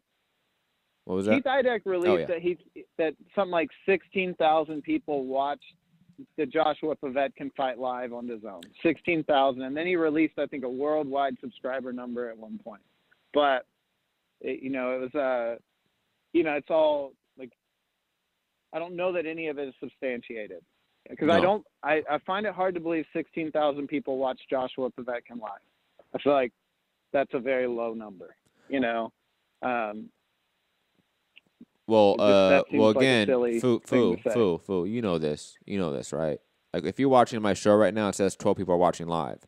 When we cut the show off, it's not going to be 12 views, right? Okay, how does that work for you? I don't really know that part of it. We can talk about that offline. So you have live viewers, right? What's your live viewer rate? So when you see the watching now on YouTube is the best way to describe it, right? And you see 12 people, 1,000 people, whatever. That is the current amount of people watching it. That is not the total amount. So when Keith Idek actually reported that 16,000, people misinterpreted that, and they thought that meant the total viewer count of that fight. But it was wrong. He said it peaked at a current live viewer rate of 16,000. That means at the highest point, 16,000 people were watching that on DAZN. That is not the total number. So it probably was more to use YouTube rates, which obviously are not the same. You times it by 5, to 10, somewhere around that, and you get what you most likely would be the total amount of viewers from the live broadcast. Like when we cut this feed on my show, I assume it's going to be around 80 to 100 people that watched it. 80 to 100 views. That's usually how it plays out. Gotcha. Okay, that makes sense. But I think, I want to let you guys get into the Big Baby Miller Joshua stuff. So I'll end the call with, I think that DAZN we're like 3 months in, right? September was when they came into the market. Till now, we've had a Joshua fight and a Canelo fight. I think they got obviously some stuff to work on with announcing and things like that to bring kind of the spirit of the fight to the TV. I mean, they're having a hard time translating the energy in the arena to what the broadcast is doing, because I heard the people that were live said the Katie Taylor Wallstrom fight actually was very lively inside the building, especially when she shoe shined her, like Robbie was talking about the Sugar Ray Leonard stuff, that everyone kind of went crazy at that moment, but it didn't really translate as a watcher, as a viewer, So I think they've got a lot to work on, but, I think this time next year when we're all talking about DAZN, we should be able to see what they're really doing in the market and kind of how their stable fills out. There's going to be a lot of – I'm wondering if some HBO talent's going to come over now that boxing's kind of done there. Do they pull like a Jim Lampley or somebody in with a good contract? Who knows who they could get from over there or what those guys are going to continue doing. Or maybe like a Stephen A. Smith. That guy's great. With Fugatti, we have to go on that very, very bland joke. Only because we are running out of time on Blog Talk and we do have more callers. So I do want to sort of, quickly go through this Joshua Miller news and obviously Jermall Charlo versus Matt Korobov. We do need to touch on that. Gary, I do see you. Do not hang up. We're going to run through these last two topics and then go to you. Fugatti, if you want to come in again and talk about these topics, press 1 to get out of the queue, press 1 to get back in. You know how to do it. Quickly, though, let's run through it. Breaking news by way of World Boxing News. I think we're the first ones to report it. Keith Idek has come out and also reported it as well. I think even Mike Coppinger has come out and backed up the reporting. So it seems like there is some smoke to this potential fire of Joshua scrapping the Wembley fight and moving to MSG on April against Big Baby Miller. On top of that, it's been reported that Amir Khan versus Kell Brook might replace that Wembley slot for that April date. Rob, thoughts on this? First of all, I don't see Khan and Brook selling 90,000 tickets. Or if it was a Joshua fight, I think this time they were trying to get 100,000 tickets. Mm-hmm. But yeah, Joshua MSG, I love it. I'll make the trip, but I don't know if this is dependent. If Deontay Wilder, if an offer goes in and Wilder accepts it, I think it's still Wembley for AJ. The 100,000 seats, I think that makes obviously more sense. But if Wilder's not going to accept an offer or whatever happens, I'm glad it's not going to be the White rematch, and I'm glad Joshua's going to dip his toe in the American market, and I'm glad he's going to be able to face Jermall Miller. I really like it, but I'm not so sure about Brook and Khan in Wembley taking the spot. I think Eddie should just, forget the deposit. Go to the O2 or something. Go to like a 20,000, 35,000 seater. Big arenas or Manchester Arena or something like that. Yeah, I'll say this. I think I probably agree with everyone out there, or at least I should be, or at least everyone should be agreeing with us. The Big Baby AJ fight makes the most sense in the world. If Wilder Fury are fighting again, AJ Big Baby is the obvious next step towards a complete undisputed championship. It is. It's a setup for the U.S. fight for the winners of those two. It's a setup for AJ in the U.S. market. On top of that, Big Baby is from Brooklyn, so he's a New York guy. I think that's going to naturally sell. And plus, they have been bickering back and forth for a while now.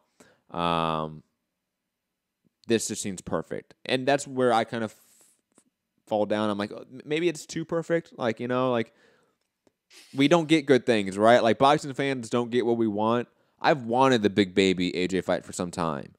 I think it's made the most sense in the world for a while. I've always said, Deontay Wilder, go fight Dylan White over in Wembley or the O2, whatever it is. It doesn't matter. Go fight in the UK with Dylan White. And AJ fight Big Baby in New York. And then the winners fight. And they can pick UK or the US. Doesn't matter. But the winners fight each other. That has always made the most sense in the world. Now we've supplanted White for Fury with the rematch, obviously, which I think has made it better, to be quite honest. It's just, again, a little bit too perfect, but it is perfect. It is, I think, the best matchup, the best sort of matchmaking for the division we could have right now. And again, it's just an obvious setup for a later fight with the winners of Wilder Fury in the rematch and AJ Big Baby. For the whole Khan, Brook, and Wembley to that side of it, that's your guys' problem over there, not mine over here. I get on the zone regardless. So I'm not gonna care about that too much, to be honest. No, yeah, very quick. I think, and obviously, whatever happens, say Joshua Miller happens in New York, Eddie Hearn is in a good spot.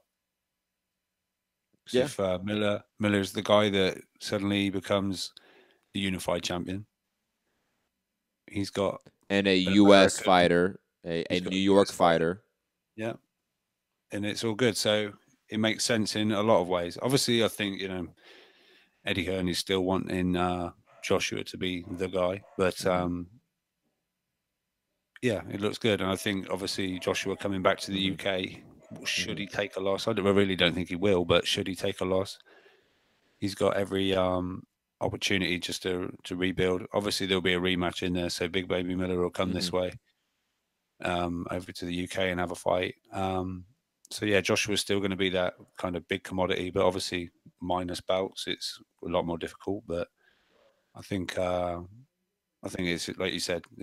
To me, I didn't want to see the White rematch. I'd like to see White get his opportunity in the WBC sort of situation, because I feel like he has deserved it. He's been sitting there number one for a long time. I know there's Brazil and there's the Fury thing, but in that regard, I feel Dillian White has improved so much, and he's waited his time, but he hasn't just waited sitting on his hands. He's taking fights, whether people are that interested in the Chisora rematch and that he took the Parker fight. But I think he's just cementing things and showing us each step he takes that he's improving. But I really like this plan, apart from the Brook Khan at Wembley. Agree. We can move on. And last topic of the day, then we'll go to callers. Gary in Dallas, and I think Fu probably want to talk about his idol, AJ. Jermall Charlo versus Matt Korobov is now official since Willie Monroe Jr. has tested positive for an adverse finding. I think it's the last we sort of know about what he tested positive for. We don't know the substance of it. There's been no transparency at all from VADA and such. And to add to it, again, just sort of a personal, like, I told you so. This is a Victor Conte fighter in Willie Monroe. Victor Conte, of course, best known for being involved with the giant Balco scandal of the early 2000s. It's, again, a guy that has gone on to champion VADA over USADA vehemently. I have issues with drug testing bodies and agencies across the board. Just because VADA is marginally better than USADA does not mean it's above criticism. And Victor Conte's relationship with VADA, Victor Conte's overall relationship with PEDs as a whole is questionable. And I've told you so. And it's unfortunate that Willie Monroe is a victim of this. And again, drug testing and PD regulation should be about finding the major distributors and producers. Willie Monroe is not that. Who is? It's Victor fucking Conte. And I think that's pretty fucking obvious. And again, I told you so. And I can't wait till more information comes out so I can continue to say, I told you so. Quickly, Gus Sandoval saying, who is Korobov? Last time people saw Korobov, he got knocked out by Andy Lee on HBO. 5 years ago now. He had a fight sometime this year, but that was at light heavyweight. I believe there's been reports that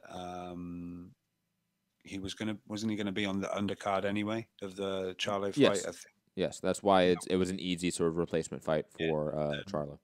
He's currently at 162 pounds, so he's got a week to cut those couple of pounds. I'm sure they'll, kind of make it happen anyway. You do realize, right, Rob, that 2 pounds in 6 days is nothing, right? I don't know. Yeah, okay. I'm just saying, if it was to be some kind of issue in any way, but it should be obviously no problem at all. But for it to maybe be possibly an issue on the scale, that they don't want to be Willie Monroe's pulled out and now this guy's somehow not managed to do it. So I'm sure it'll happen anyway. But yeah, and before that, I believe he hasn't fought for since 2016, apart from this recent fight in 2018. So, it's not Charlo's fault that the Willie Monroe things happened. No, but, of course not. It just sucks. It just sucks. It's unfortunate. It's the first PBC on Fox card of the new deal, and it's already an issue with matchmaking, in my opinion. Yeah, and also I saw obviously Charlo Harrison. I saw an article with Harrison saying stamina issues are no longer a problem, but when a fighter's saying stamina issues are no longer a problem, it makes you wonder if they are still a problem. I don't know. If the fighter's addressing it, it's a problem. I don't know. It's like it's still there. I don't know. Sometimes it isn't. Obviously, it depends. I guess it depends how he was asked in a question or an interview. But the fact it's raised its head again, I don't know. But yeah, like you say, the first Fox card, it's maybe a shame. I know these guys tossed coins to see who was going to be get the main event slot and who was going to be underneath it. But yeah, I guess we're going to see another boxing card with A sides, getting the W's. But I think there's other news. I don't know. I believe it must be official, but Badu Jack and Marcus Brown are going to land on the Pacquiao Broner card. Yeah, we're going to wait to report on that. I want a little more, official article from it. But yeah, that does look to be interesting. Obviously, we can talk about that maybe either on tomorrow or Wednesday's show, whichever one you're available for. But yeah, I have nothing really else to say about this. Again, it sucks for Jermall Charlo. And again, it's a sign of a stretched stable when the replacement fight, even though it's decent, isn't the greatest. And the fact that this is the debut card and this is the best they have, this is their first foot forward. Again, long term and a year from now, what does the main events of Fox cards look like? They won't be as great as what I think people are looking for, unfortunately. But we have to move on because Blog Talk is running out. We're going to go to Gary in Dallas.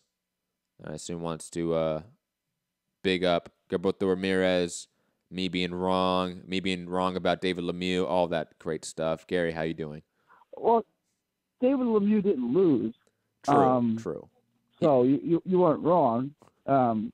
He just lost to the scales. Yeah, how were you wrong about he lost to the scales? Which shouldn't be a surprise. I mean, he's probably the biggest 160 pounder I ever saw. I mean, when he stood next to Spike O'Sullivan in his last fight, how are these guys the same weight class? He's 20 pounds bigger than him. So, I mean, it's unfortunate. And how's he doing? Is he okay? David Lemieux, I think he was fine. I think he was fine from that day. I don't think there was any real significant health issues. It's not like he had any sort of brain damage due to dehydration, nothing like that. He went to the hospital, got rehydrated. He's good. He just couldn't make weight. Yeah, his days of 160 really should be over. He did not look like a 160 pounder against Saunders, and he didn't look like a 160 pounder against Spike O'Sullivan. So it's probably best. And I don't know, maybe he'll have even more power because he won't be so dehydrated at 68. And if he goes to 68, he won't be as dehydrated. Maybe his power will carry over even better. But yeah, I wanted to see that fight because I think Lemieux was just awful. And then I don't understand your view on this performance-enhancing drug thing. Mm-hmm. So you don't think Monroe should be able to fight, right? No. I'll put it this way. I'll put it this way. I'm questioning the transparency of the agency more so. I'm questioning the transparency of the clean boxing program. 'Cause I think with more time, we would not have heard anything about this, and they would have had some internal investigation, to use their words, and they would have let the fight go on, just like they really wanted to do with Luis Ortiz and Deontay Wilder. Yeah. Okay. And quickly, sorry, just to add to Willie, speaking about PED regulation as a whole, I've never been in the mindset of this blanket program for everyone, because I think, again, you're not catching the real culprits of the problem. You're not catching the source of the problem. It's producers and distributors. And Willie Monroe is not producing or distributing PEDs, in my opinion. He's a user, and I think that shouldn't be the point of PED regulation, in my opinion, because it doesn't solve anything. And did they say what he sells for? What drug he? No. They haven't said that yet, right? No. Okay. I think the last thing I really heard, I think they said a steroidal, They didn't use the word steroid. They said like steroid-like substance, I believe is what they said, and an adverse finding of some sort. I want to say that that he marked down some sort of supplement that he took, and that was the thing that sort of put the red flag up. Not necessarily a test. Again, we don't really know. There's no transparency. There's no press releases coming out from the WBC, from VADA. Nothing. No communications really happening from them. All we've had from Mauricio And Sullivan, I wanted. he tested positive for a banned steroidal substance, and that he'd disclosed use of a testosterone booster.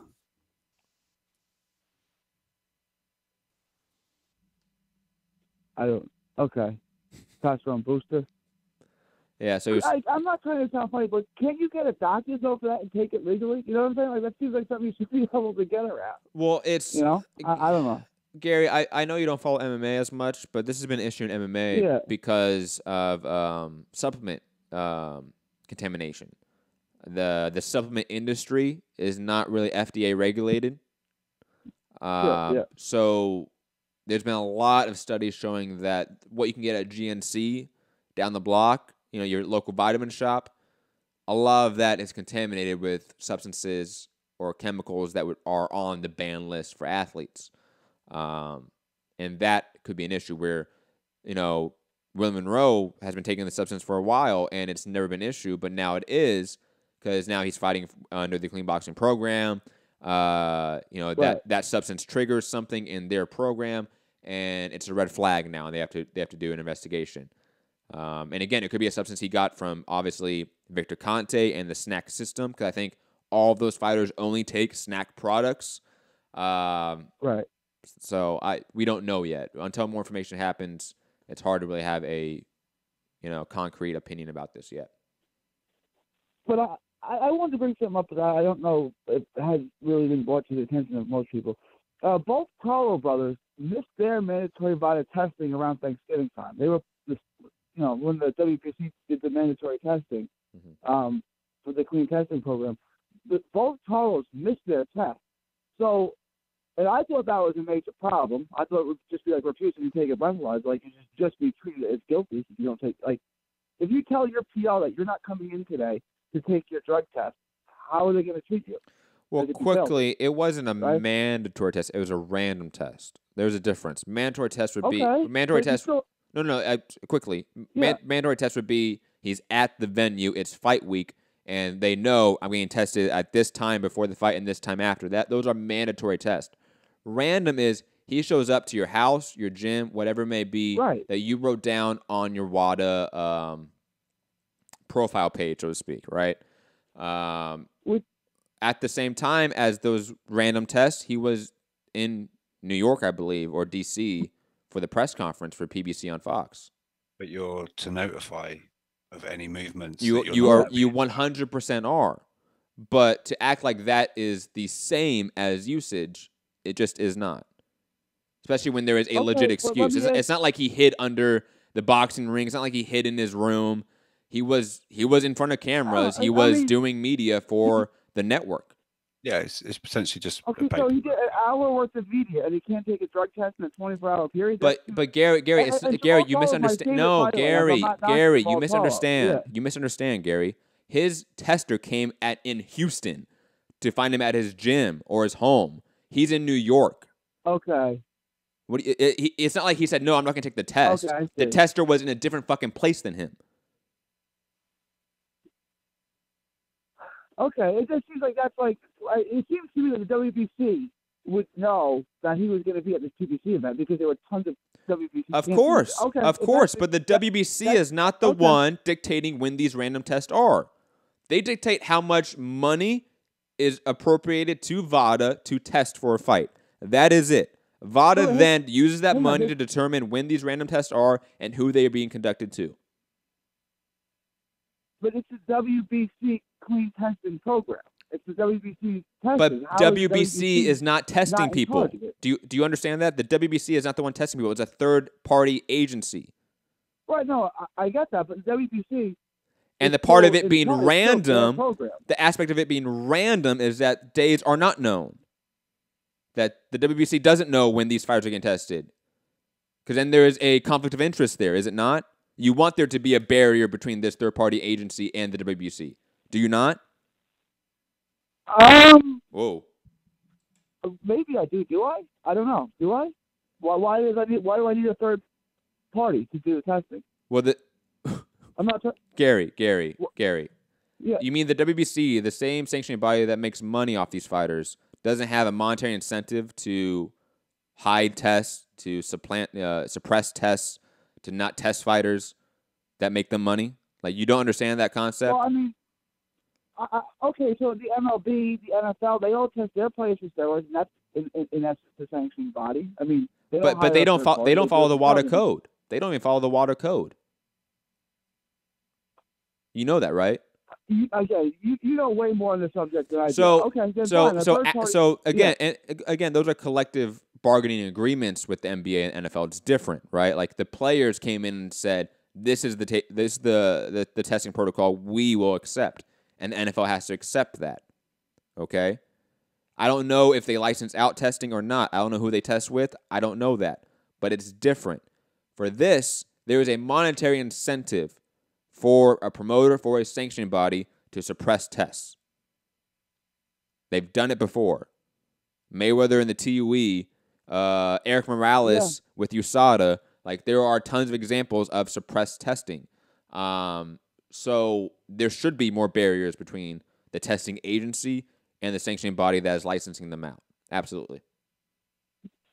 Okay, but my only point was, like, so if Willie Monroe, and I didn't want to waste a whole lot of time on this, I was trying to get Kevin Palmer real quick, but if Willie Monroe knew he was going to fail, why not just go somewhere else and not take the test?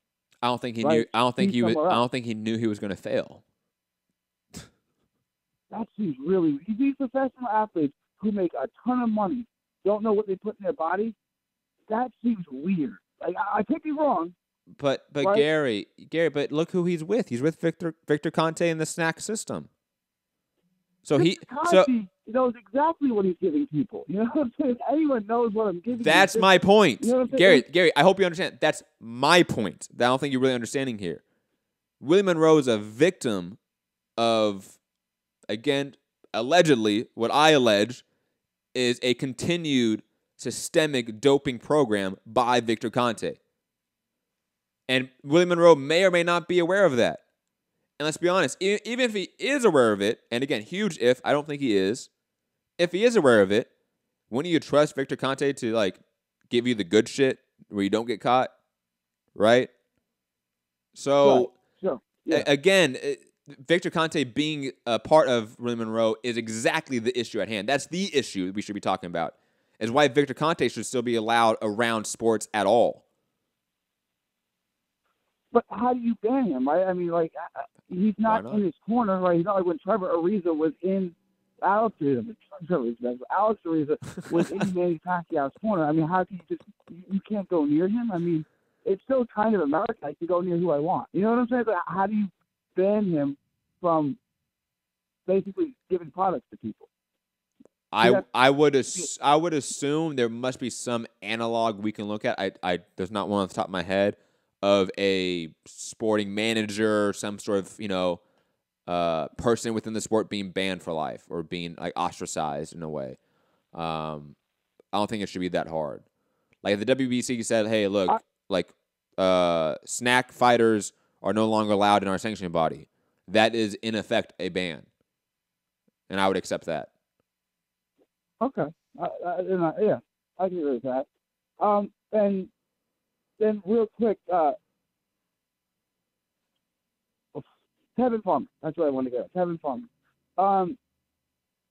He looks really good. He was doing things I didn't. He was infighting. I mean, he was standing in there. I never really thought, I thought if Gary Russell would be up to 130, Gary Russell would beat him. I thought Pachel would beat him. I thought Tank Davis would beat him. Obviously, I thought Loma would beat him. I don't know that I think that. Where would you rank Kevin Palmer and Rob Sue? Where would you guys put him in that mix with those other top guys in and around 130? I'll isolate it to 130 right now because I think 126 guys moving up, like that's such a variable that we just don't know about. And going up to 135, I think that's just a different ball game. But at 130, it's him and Burchelt, right? Like it's 1A, 1B in my opinion, and you can arguably make a case for either one. I would say Burchelt's the 1A, Ten Farmer's the 1B.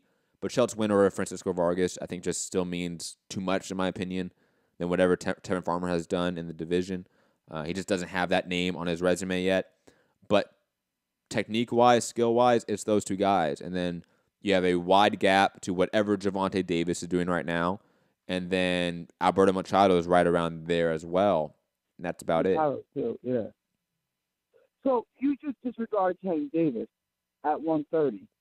You don't even mention his name. Because he's not fighting. But he's not fighting still... 130 pounders. That's why he's fighting 126 pounders. He's fighting. Okay, 126 pounds. 90 seconds. Okay, he beat Pedraza, who's a 135-pound champion. But okay, it just seems weird to me. Well, it's like for example, whenever I mention welterweight, you have to mention Keith Thurman, who hasn't fought in 2 years. Tank Davis has fought 3 times since Keith Thurman's last fought. But Tank Davis doesn't get mentioned in the group of 130-pounders. I actually did mention him. I don't know why you keep saying I didn't mention him. I mentioned him as third. Like, you know that, right? Did you? I literally... seconds. Gary, I'll repeat myself since you obviously did not hear me. I literally said 1A, 1B, and then a wide gap to Gervonta Davis at number 3. Those are my actual words. Okay, I didn't hear that wide gap. Okay. Yes. I apologize. I didn't mean to get Maddie upset. I take that comment back. It's okay, Gary. I forgive you. It happens. We miss here all the time. Shit does happen, to quote the great Angel Garcia. To address your point about the double standard, because that's a great point. Like, I will admit that you got me on the ropes there with that one. Let me try to argue my way out of it. I don't know if I can. You're right. I think Gervonta Davis should get more credit in the division than he has been getting, not just from me, but from people overall, because it's not just a me issue with discounting Gervonta Davis. Everyone's been discounting Gervonta Davis, it seems, for quite some time. I think once he starts fighting relevant guys again, it will change. Until that happens, it's hard to really mention him with these guys because we don't see him fighting these guys. I could see Ten Farmer fighting Miguel Burchelt. I could see them finding ways to make that fight. Gervonta Davis is fighting Abner Mares off a loss. You know, he's fighting guys that really have no business of being A, in that division, and B, fighting him right now. So it's just hard to say that. While Keith Thurman still is a champion, still has a belt. He's a champion in merit. I mean, he hasn't fought in years. Like, just real quick, in the last 3 years, how many times has Keith Thurman fought? Fought once, I believe. Once in 3 years. So how is it? Come on, you know what I'm saying? Like, he's a champion than Muhammad Ali's still a champion. You know what I'm saying? It's like Keith Thurman's not an active fighter. He fought once. You just said he fought once in 3 years. How is that an active fighter? But Gary, we know instantly when he goes and knocks out Josito Lopez in April or something like that. Like, he is fighting Sean Porter or Danny Garcia in a rematch next. Like, we know that. He's not. Okay, when? When is he fighting those guys? When is he gonna fight those guys? Okay, Sean Porter. When would he fight Sean Porter? October, August. Okay, I just want to point this out. So he's fought once in 3 years. He fought once in 2016, once in 2017, and not at all in 2018. And then you're going to say he's going to fight twice in 6 months? Come on, man. He ain't going to fight again. He's fighting once in 2018, maybe. And that's against Josito Lopez. I'll see you in 2019, maybe 2020. Gary, you're like a dog with a bone. Yo, Gary hates Keith Thurman, and I love it. I love it, man. So this guy fought once in 3 years, and now you think he's going to fight twice in 6 months. Like, come on. Let's be real. Well, twice in 1 year isn't far-fetched if he's active, is it not? But he doesn't fight twice in one year. You might as well say he's going to fight 5 times. He fights once every year and a half. And then you say he's going to fight twice in 6 months. No, he's not. He's not going to fight no. He fights. When was the last time he fought twice 1 year? What about October? That's 8 months? Because I did say August, October. And I know. Okay, 8 months. So he's going to fight twice 8 months, but he's fought once in 3 years. Yes. Like, I mean. Yes, Gary. Yes, that is what's going to happen. November. Okay, he was going to fight 3 times in 2018. How many times did he end up fighting in 2018? It was his get-back year. Remember, he got fight 3 times. How many times did he fight in 2018? Wait, I didn't hear who you were referring to. Who are you referring to? Keith Thurman said that 2018 was his get-back year, right? He was going to fight 3 times in 2018. Mm-hmm. How many times did he end up fighting for real in 2018? 0. Okay. Yeah, we all know. So We all know. Hey, Gary, like I know, like this is your point. You try to make a point here, but like we all know Keith Thurman hasn't been active. We all know he's been injured. Right. So like he has an opponent. His boyfriend that tells his girlfriend, "Okay, I'm going to stop cheating on you." And Gary, we've heard this metaphor before. We've heard it before. And he has an opponent. Okay, he has a date. He was at a press conference. Let's see it. Let's see if he comes back. Okay, like. Okay.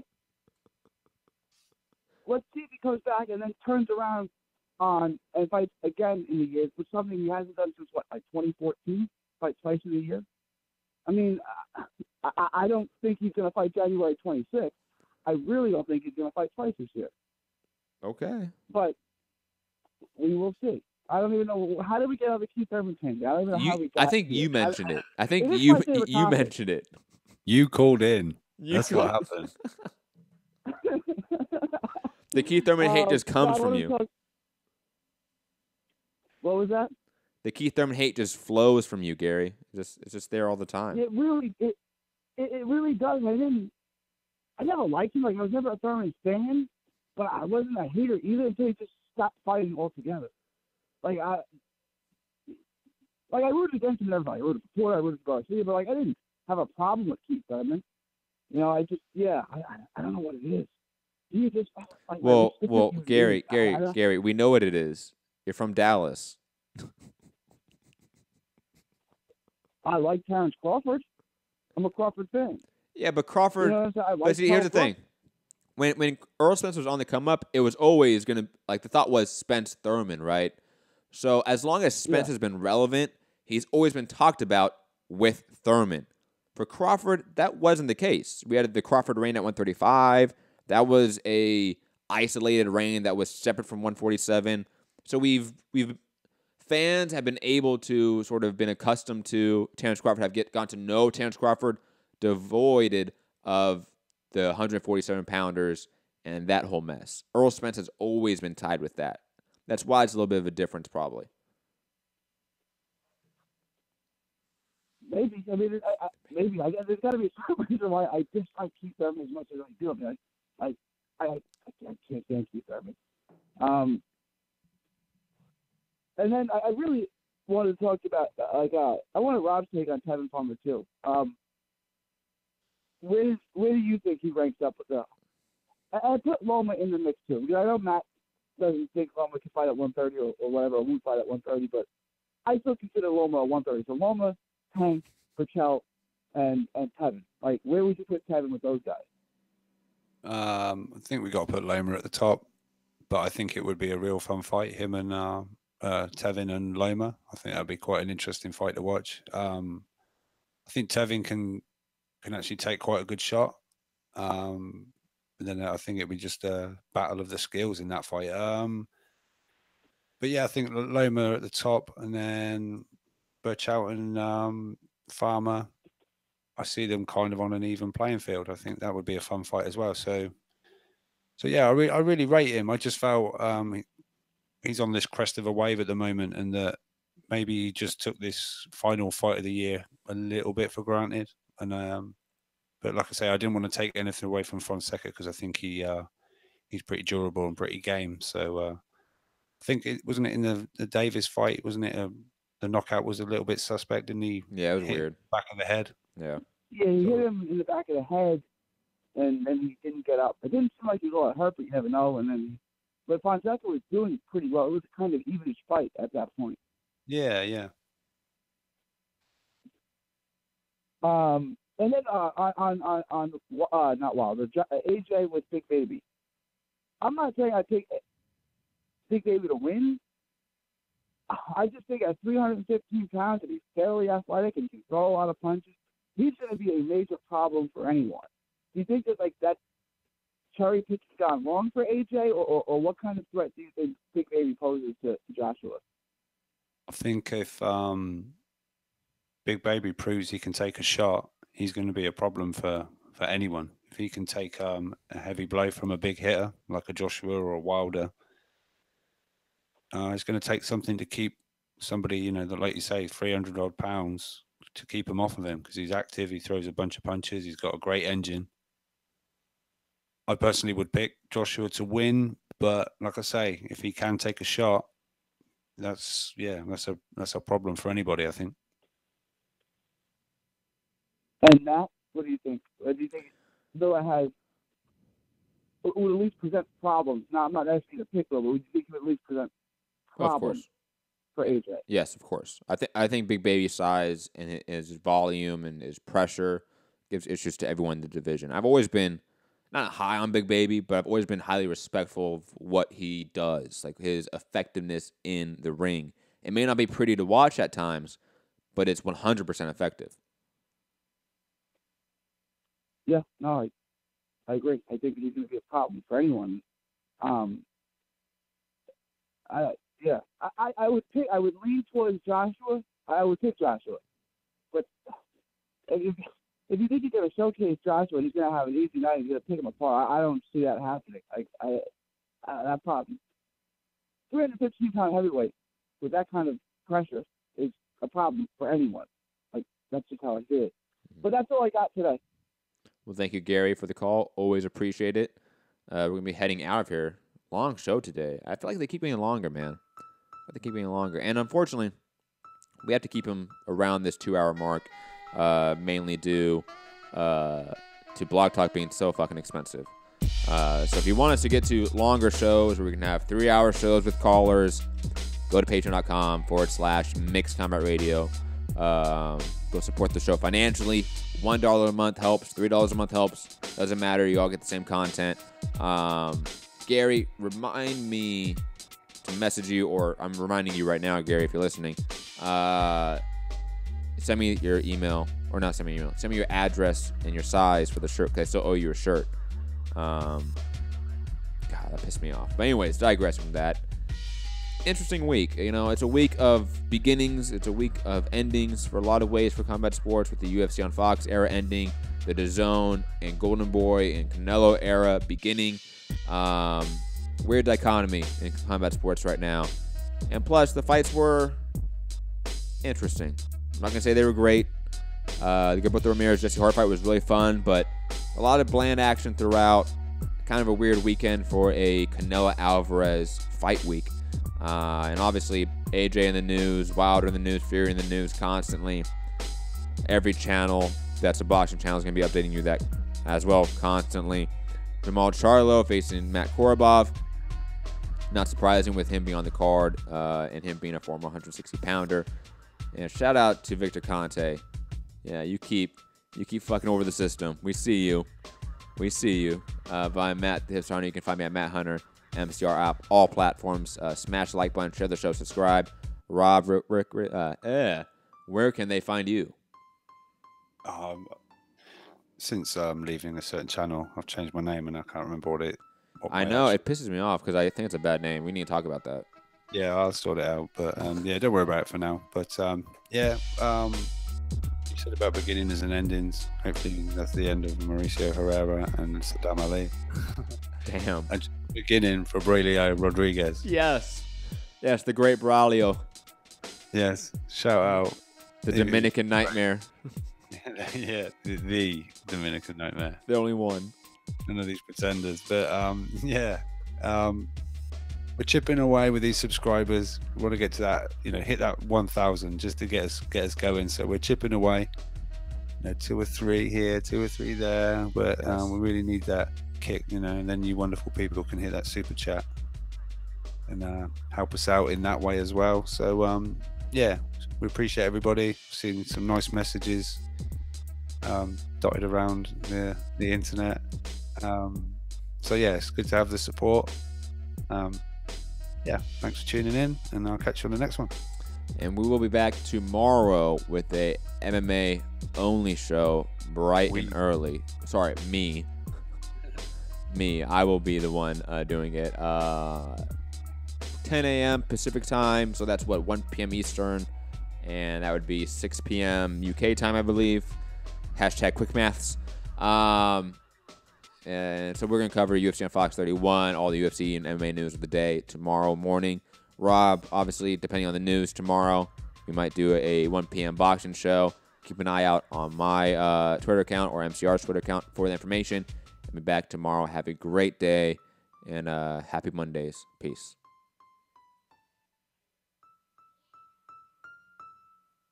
Are you off your tits? Have you been smoking something? Everybody's on steroids. The whole UFC, everybody.